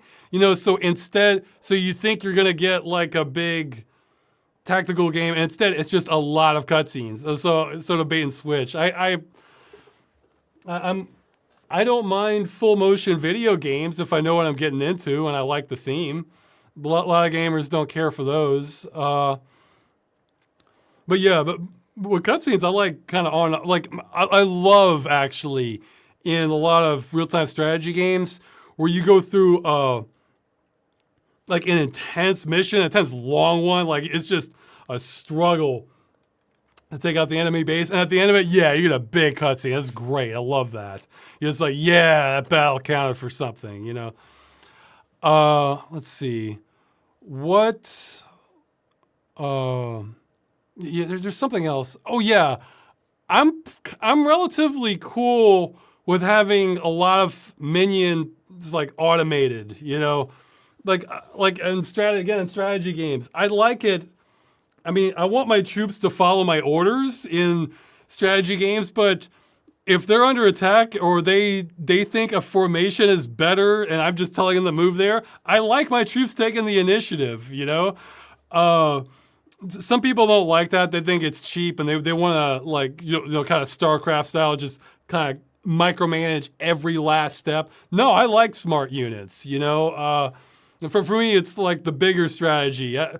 I'd rather have I'm fine with like giving orders to troops that give orders to their troops that manage the small ones. Again, I still want them to follow my orders, but yeah. And somebody's mentioning Dungeon Siege. I was happy with them just running in there and beating up things, and me just kind of needing to get involved for other steps like. Okay, pick up that loot. Okay, we better heal up. Okay, retreat, that sort of thing. And just letting them handle like the literal blow by blow, that was fine. So again, a lot of gamers, they think that sucks. They think that's the game playing itself, I think if it's well done, I don't mind it. So I can veer off from gamers in that respect. And actually, you're going to hear, I realized I have more things that I don't like that a lot of the general gamers do. You're going to hear a little bit about that in the next follow-up. Okay, I got to keep moving here. And I'm getting hungry, so. Somebody's asking, this is a great question. I had trouble thinking of it. Feel free to mention suggestions, but somebody's asking the most enjoyable and satisfying sound effect in a game or movie. Actually, for movie, I don't know. But I feel like there are better sort of neutral sounds because this one is definitely sound by association sort of thing, like a Pavlovian response. And I realized the first answer that comes to my head is that punk sound from Quake 3 when you damage somebody. But it's not that sounds like such a nice sound. It's that has a lot of positive associations with it. Bung, bung, bung, bung, So, I'm trying to, no, there has to be better sounds though, like that can kind of sound sort of heavenly, I think. I actually have, the nostalgia can kind of kick in there. Like, I noticed I kind of have a fondness for some of the Resident Evil interface sounds. Again, not because they're like the best sounds ever, but because I got some nice associations with the.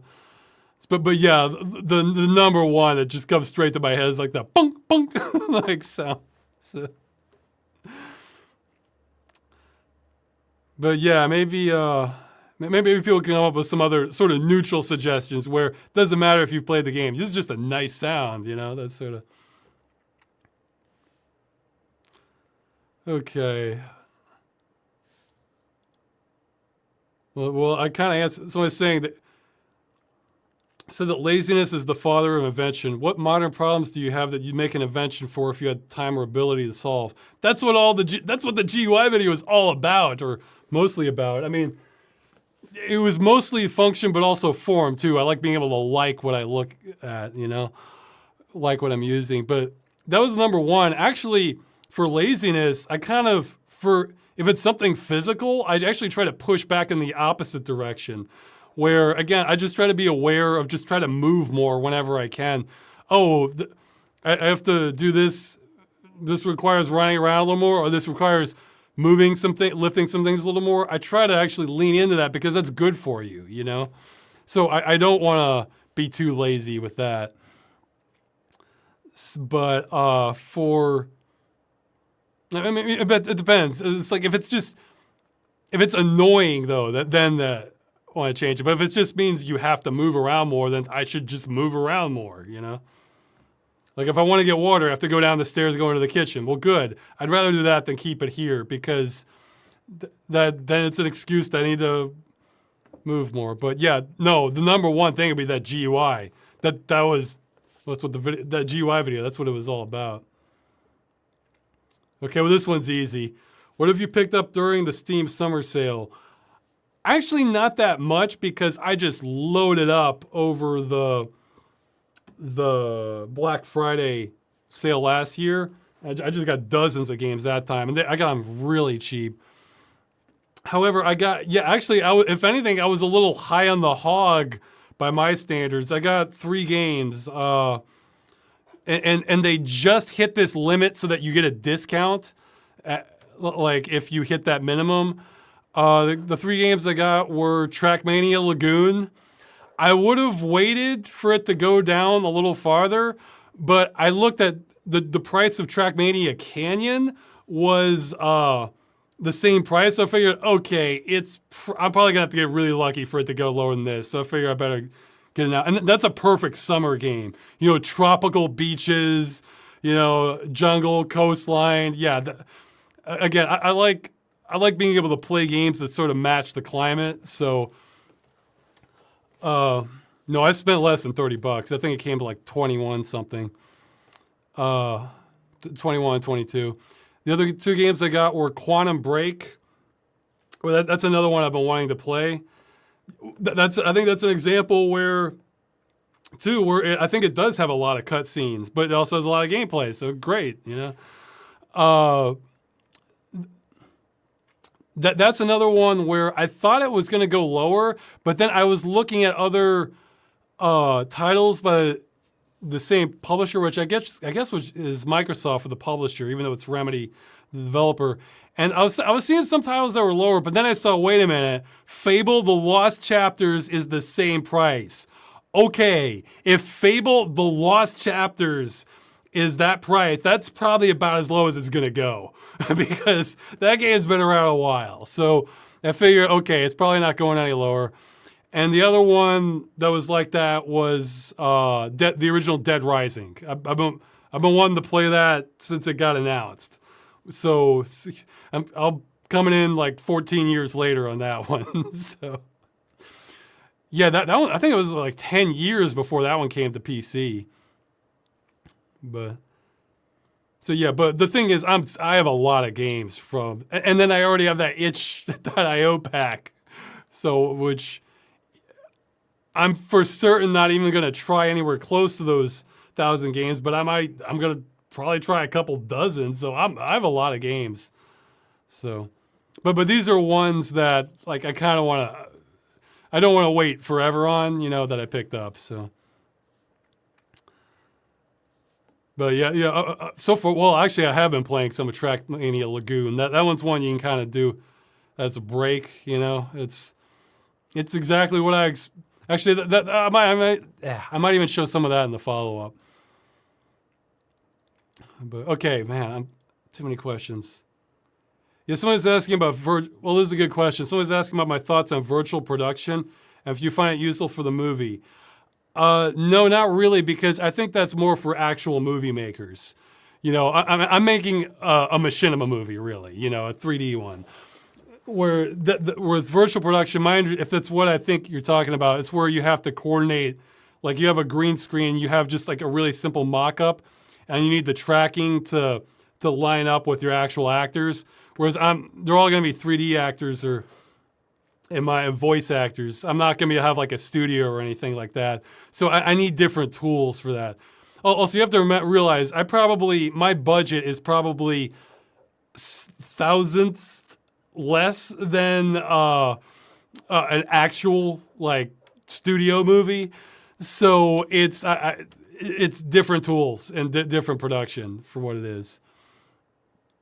No, whatever helps me is just accelerating animation is like the number one thing. And the number two thing is getting the models kind of being able to generate humanoid models with faces that can receive animations. So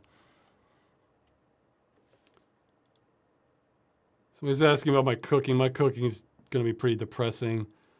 So I'm asking a real broad question about American politics and the game industry. That needs more votes up. That's too broad a question there.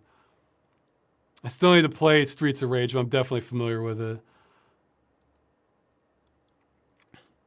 This is a question I've answered before. It's one I don't know the answer of. Oh, wow, I'm that far ahead on the question. There's so many questions this time. Okay.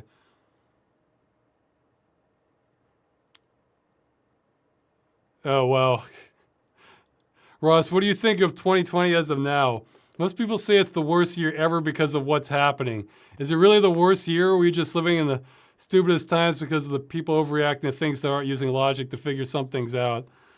It's, well, it's not the worst. I mean, I bet some historians could tell you, like, it's probably not even a top 10 for the worst. I mean, you'd have some awful ones during World War II, the Black Plague year. Yeah. Hey, I said at the beginning, the virus, I don't want to say the name of it because to set off the YouTube bot, it's not Ebola. It's, well, I mean, in a way it's worse because it's so much more virulent, it spreads infectious.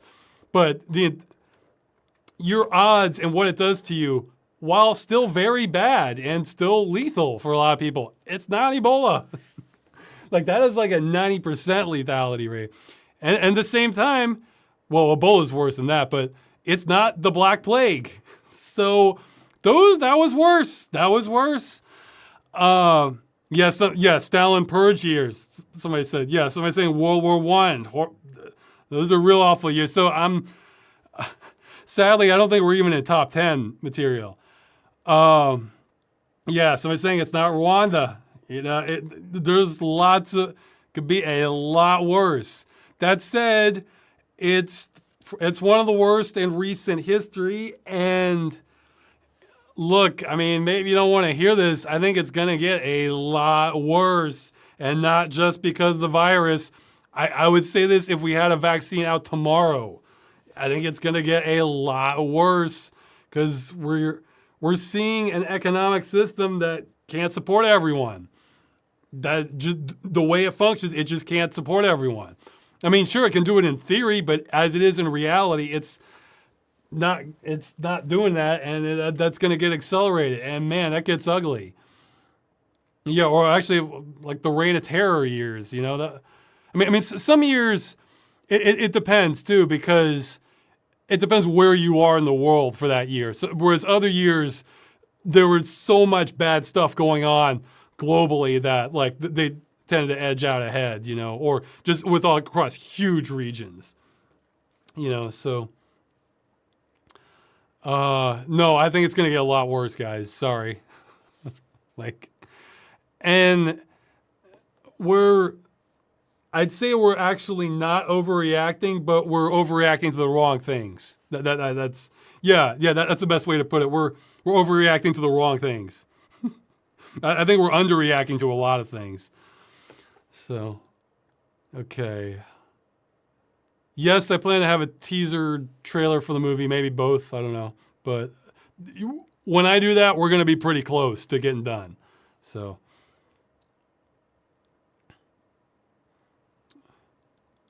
Skipping some more. I'm definitely familiar with Sam and Max. I should maybe check them. I saw a few of the cartoon back in the 90s. It didn't quite have the same bite. The comics, which I read in the anthology, what was it, Highway Surfing? That was fantastic. The Sam Max comics. And of course the game Hit the Road. That was great too. I still haven't played the Telltale ones though. Okay, well, somebody's asking about wrestling music. Get that more votes next time. I can maybe have an answer then. This is a question towards the end here. Okay, they're talking about. No, this needs more votes up. Well, okay, real quick. No, they didn't word it in the same way. Okay, I'm gonna skip that. Okay. Well, I'll answer this. Do you ever plan on making more one-shot machinimas like Stranger in Need? I would love to. The movie's getting priority. It all comes down to how much I hate animating at the end of the movie, after the movie's finished. Because if I didn't have to animate, I'd say 100%. Like, let's do it right now. Like.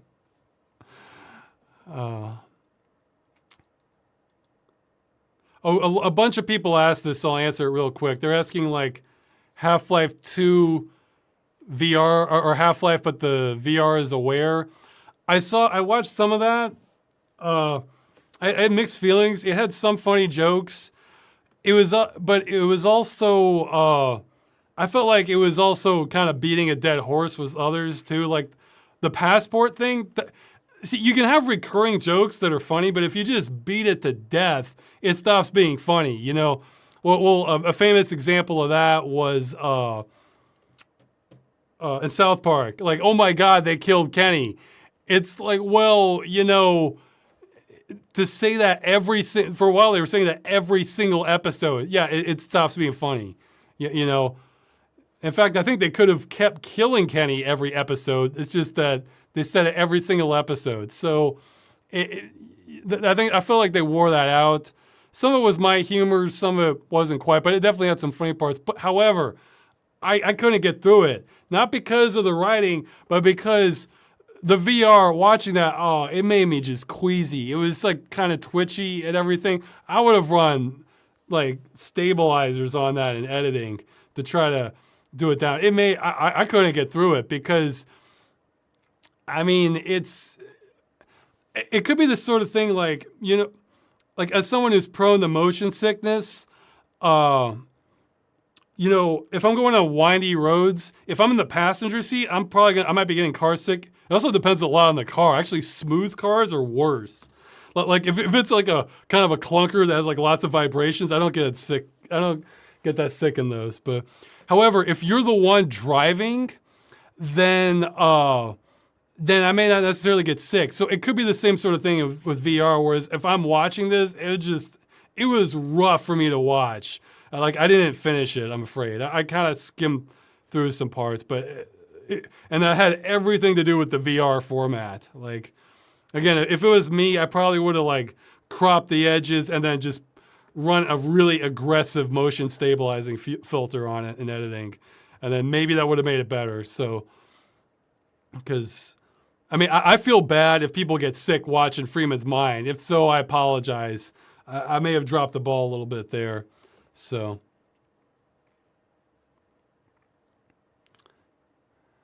yeah, but that was my impression of it. It was kind of a mix. Plus, believe it or not, I'm actually not seeking out more voiceover stuff for Half-Life. I feel like I've gotten my fill of that. So. Yeah. Send me more cool game covers instead. That would be a better. Okay, I'm gonna have to take at least some. I want to get through these other submitted questions, but they're all like at 2 points. Okay, wait. Oh no, this person repeated it. Okay, he's saying some stuff about Command and Conquer.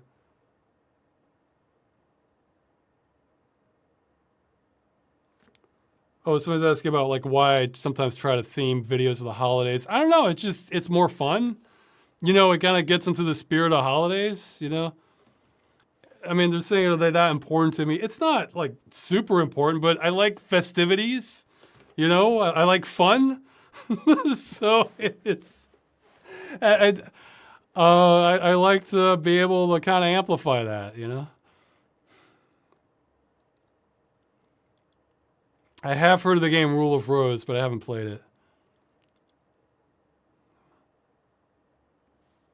Okay, seeing a lot of questions that would need more.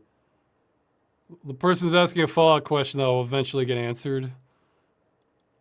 I'm aware. Well, actually, I didn't know Serious Sam 4 is coming out in August. Are you going to buy and play it very later? Yeah, I think so. I mean, it looks like it could be awesome. But I'm still a cheap bastard, so. I didn't play Serious Sam 3 until it was like $650, and it came with every other Serious Sam game. I don't necessarily need to go to that level, but I'm aware there is a Last of Us 2 fiasco, but I don't know what it's about. I kind of don't want to know what the plot is, if it's like related to the story, because I haven't played The Last of Us original. Actually, I've heard it can be emulated now on PC, but I'll wait. I'm pretty far behind in emulation. I think the most recent system I've emulated is either Nintendo 64 or PlayStation. So I kind of want to like go through the classics of those that I'm interested in, and then I'll kind of move forward, and by then the emulation will be ready. So.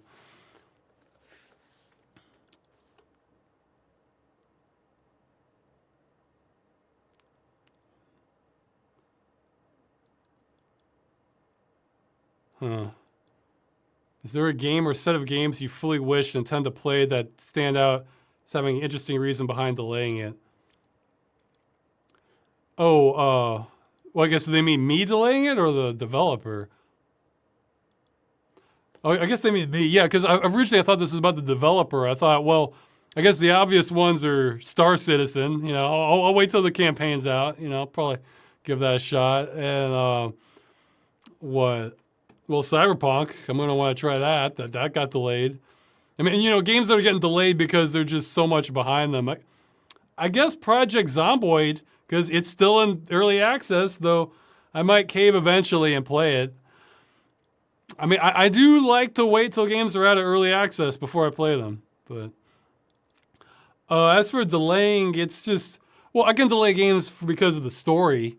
Like let's say, yeah, I'm not playing The Witcher 3 yet because I kind of want to get through the story of 1 and 2. So yeah, sequels. Now, I do like to play games in order. However, if it's apparent to me I'm not going to like the original game, but I might like the sequel, then I don't mind skipping the original game, but I might like watch a playthrough of it if the story seems interesting, that sort of thing. If the story doesn't matter and it's just more of a pure gameplay thing, then yeah, I'll just skip the original. I mean, if I don't like what I'm seeing for the original.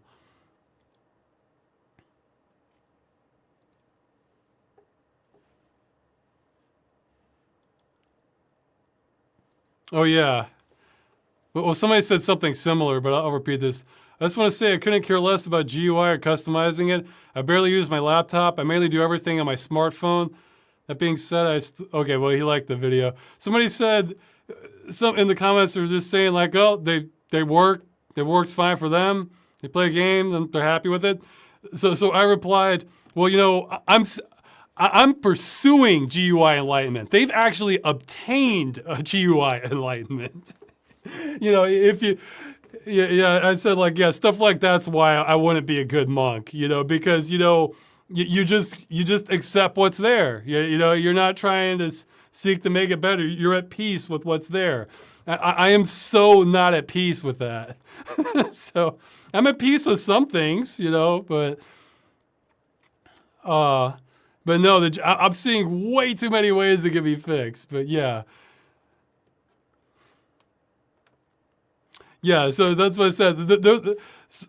I'm just in pursuit of enlightenment. They're actually achieving it, you know. That's what the real enlightenment looks like. Okay.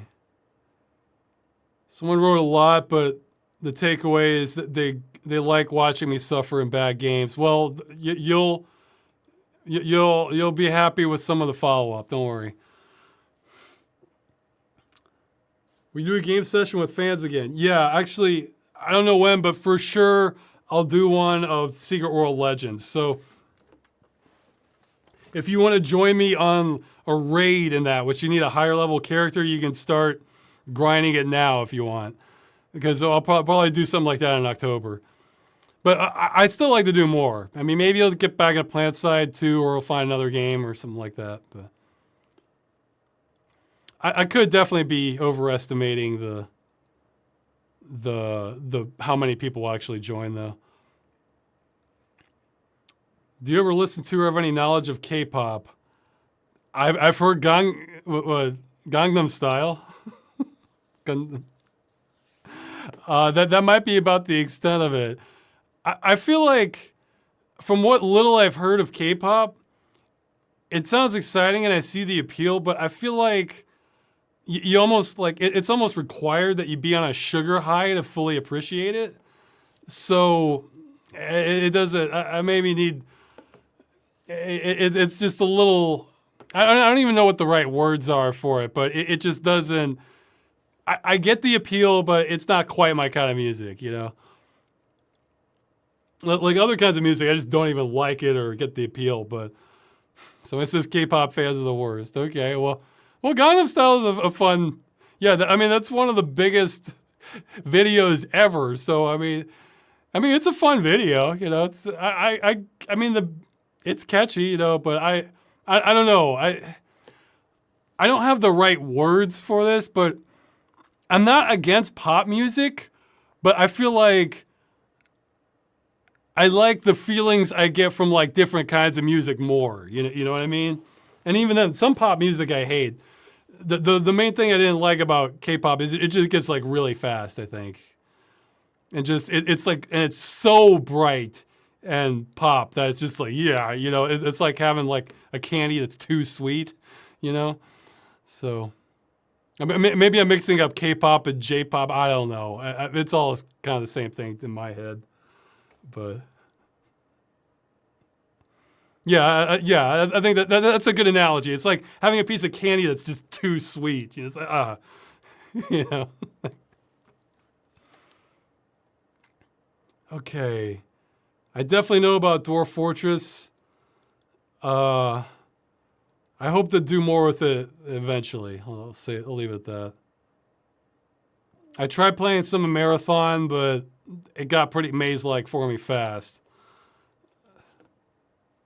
Maybe I'll watch a playthrough of it, because the mazes were just a turn off. Had cool music. Okay, I'm skipping some more questions. Oh, somebody's asking what? Oh yeah, well, I'll answer this. Somebody's asking, what Linux distribution would you choose if you're going to migrate to Linux? Well, one, I have no idea.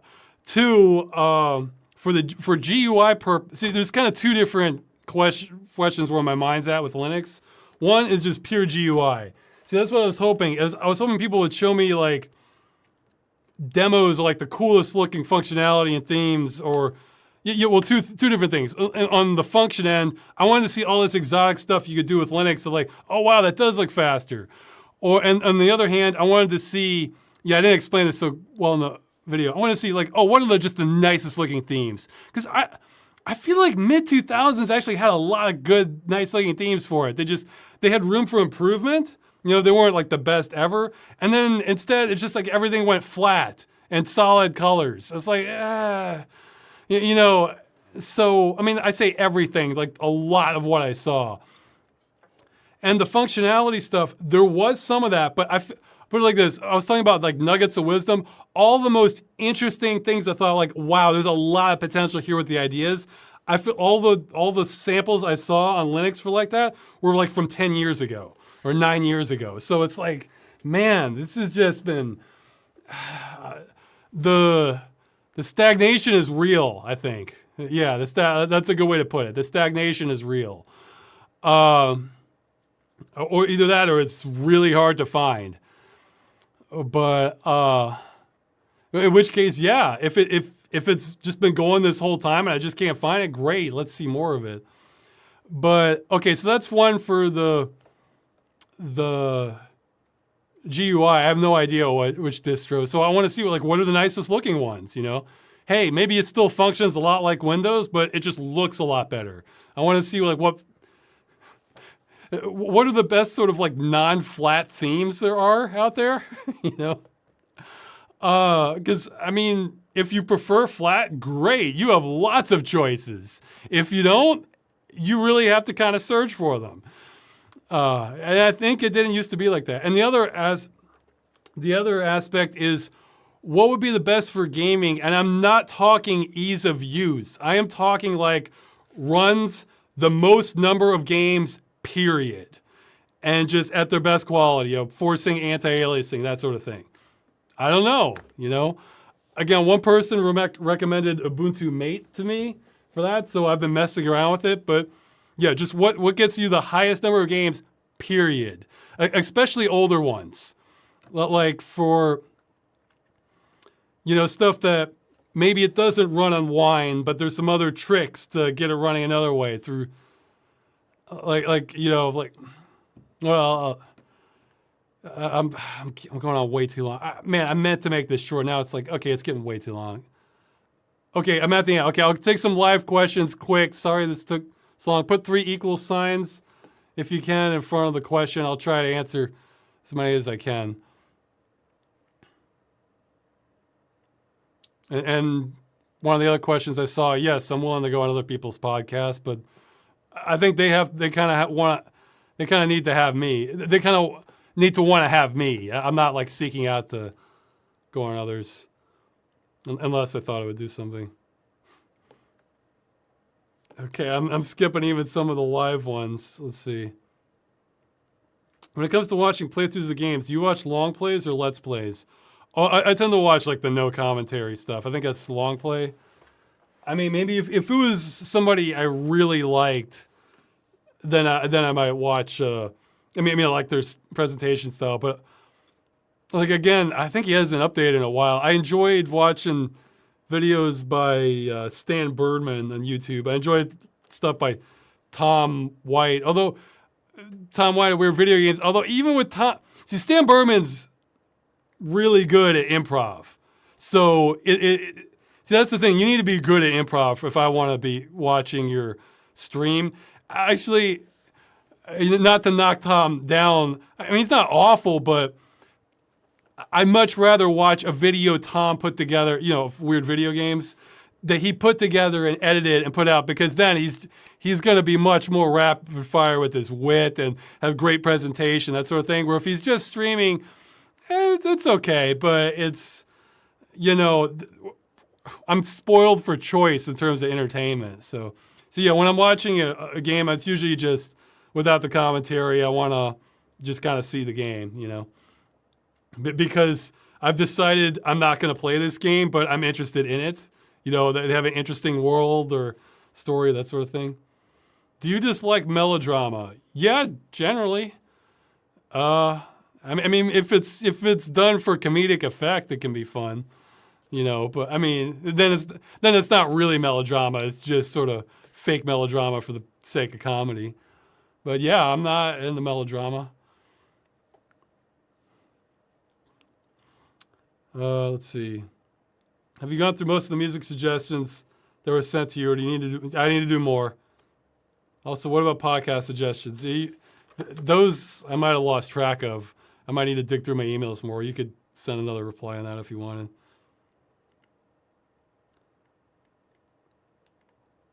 Let's see. I lost track. All right. What is your dream workspace? Oh, that's actually a good question. A studio with proper equipment, soundproofing, distance from home. Well, no, I want it at home. It would suck having to do a commute after having to work from home.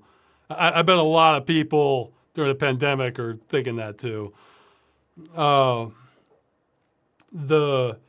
No, actually, what I was thinking in the past, like I almost want like I was thinking I almost wanted like a modular desk where I was thinking, was it in Spider-Man? You have like Doc Ock, where he has like these kind of robot tentacle arms.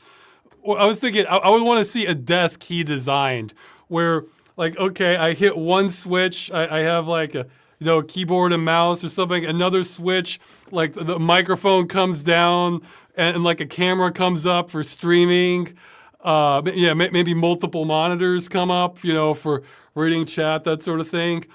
I would also want another switch. Okay, this other stuff goes away, and then like a steering wheel comes up for driving games, that sort of thing, or a flight stick. Another switch, a different microphone comes up for recording for the videos. That would be awesome. I would love something like that. Because I mean that's what half the time is between me getting ready for streaming. It's like, oh, okay, I was late with yesterday's stream because I completely forgot I needed another monitor in order to see the chat. So I was late setting that all up and just kind of scrambled and moved this other stuff out of the way, unplugged things and created a rat's nest of wires. So. Okay. Sorry, I'm just skipping some more. I saw an ad for a software that corrects your mouse aiming on the desktop for people who have Parkinson's disease. What do you think about that? That could be awesome even for people without our Parkinson's disease.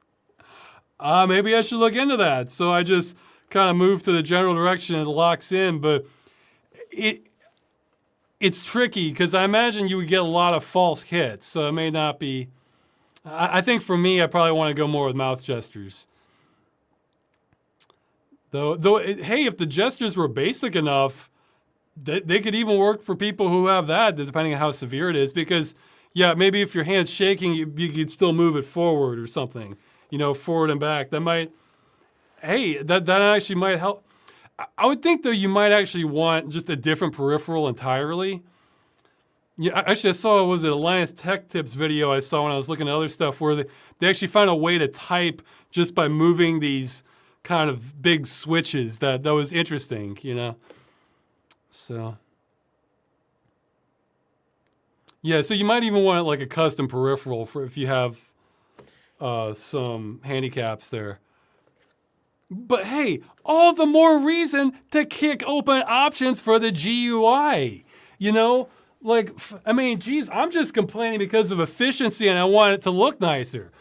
For them, it's like it's a real struggle. So like if you had everything open, then somebody who has a real firm grasp of the obstacles handicapped people have could, it goes back, no perfect GUI for everyone. They could design a GUI that's much better for people with different disabilities.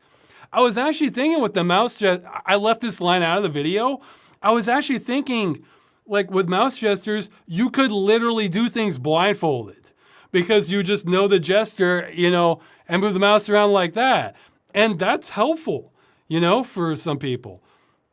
It's like a blind person, they're going to be severely handicapped going outside, but in their own house or apartment, they might be very proficient at doing things as fast as a normal person because they know exactly where everything is and can manipulate based on that mental image. Well, you could absolutely create something similar for the GUI. I mean, I'm sure there are software solutions for people who are handicapped, but it's like, I'm pretty sure they also have to wrestle with Windows, so if the more they could open that up, everybody wins.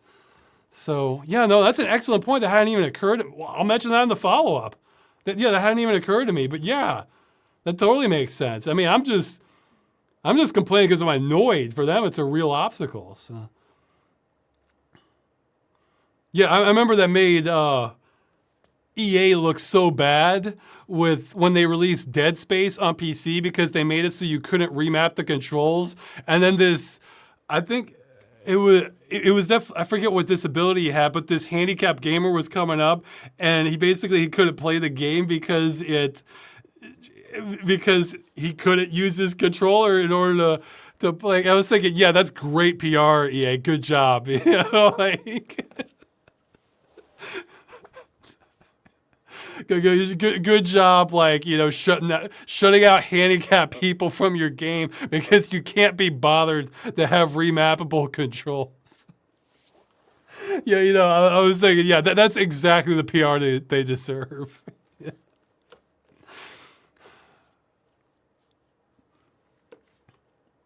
Would you eat flavorless pills if your food costs would go down by 90%? If that met all my nutritional and substantive needs, probably yes, and just save food for special occasions when I want it. You know, like, you know, the weekend, okay, I'll have a pizza, you know, or yeah, just only eat the tasty food, or, you know, quesadillas or something. Yeah, I think I would. But I mean, if they didn't meet the nutrition, I'd be very skeptical they would meet the nutritional needs. I mean, I'm sure you could put vitamins into them, but, you know, there's some stuff you don't even get from vitamins, is my understanding. So. Okay, I should answer just a couple more, then I'm going to go eat. That's a good thing to... Ross, do you remember the good old times when tweeting meant stabbing a hooker? I never knew it meant that. That sounds like archaic slang there. I know tweaking used to mean something. I think tweaking used to mean like grabbing someone's nose. But yeah, I haven't heard tweeting as that definition of it before. Okay, any other questions to end it on, or? Oh, tips on how to keep the despair away. Well, it depends on what kind of despair. I'm going to address this in the follow-up. So I have you covered for that a little bit. What are the chances for a meetup with fans somewhere in the future? They're worse than they were. I mean, before it was just finding the time and cost to do it. Now we might have to wait for a vaccine. Or if that never happens, which I've heard is a possibility, then the culture would have to shift enough so that there's like kind of streamlined ways to not get diseases, I guess. So someone says tweaking makes more sense now. Let's see. Oh, Renegade X question. Okay. I'm aware of there's... Okay, so I'll end it on this one. I am aware of fan projects for the Red Alert series. Some of them have kind of a cult following. I still need to kind of make my way through all the Red Alert games, so that's why I haven't followed it too much. That's one where I'll probably go in order, too. And actually... one game I need to add to my list, too, is apparently a fan-made kind of Supreme Commander spiritual successor. It's like 0K, I think it was called. Okay, so that's a good random place to end on as any. I went way longer than I meant to. Game Dungeon coming, then Freeman's Mine, then maybe my Dream Software video, or maybe just more Game Dungeon, or videos. Okay, bye.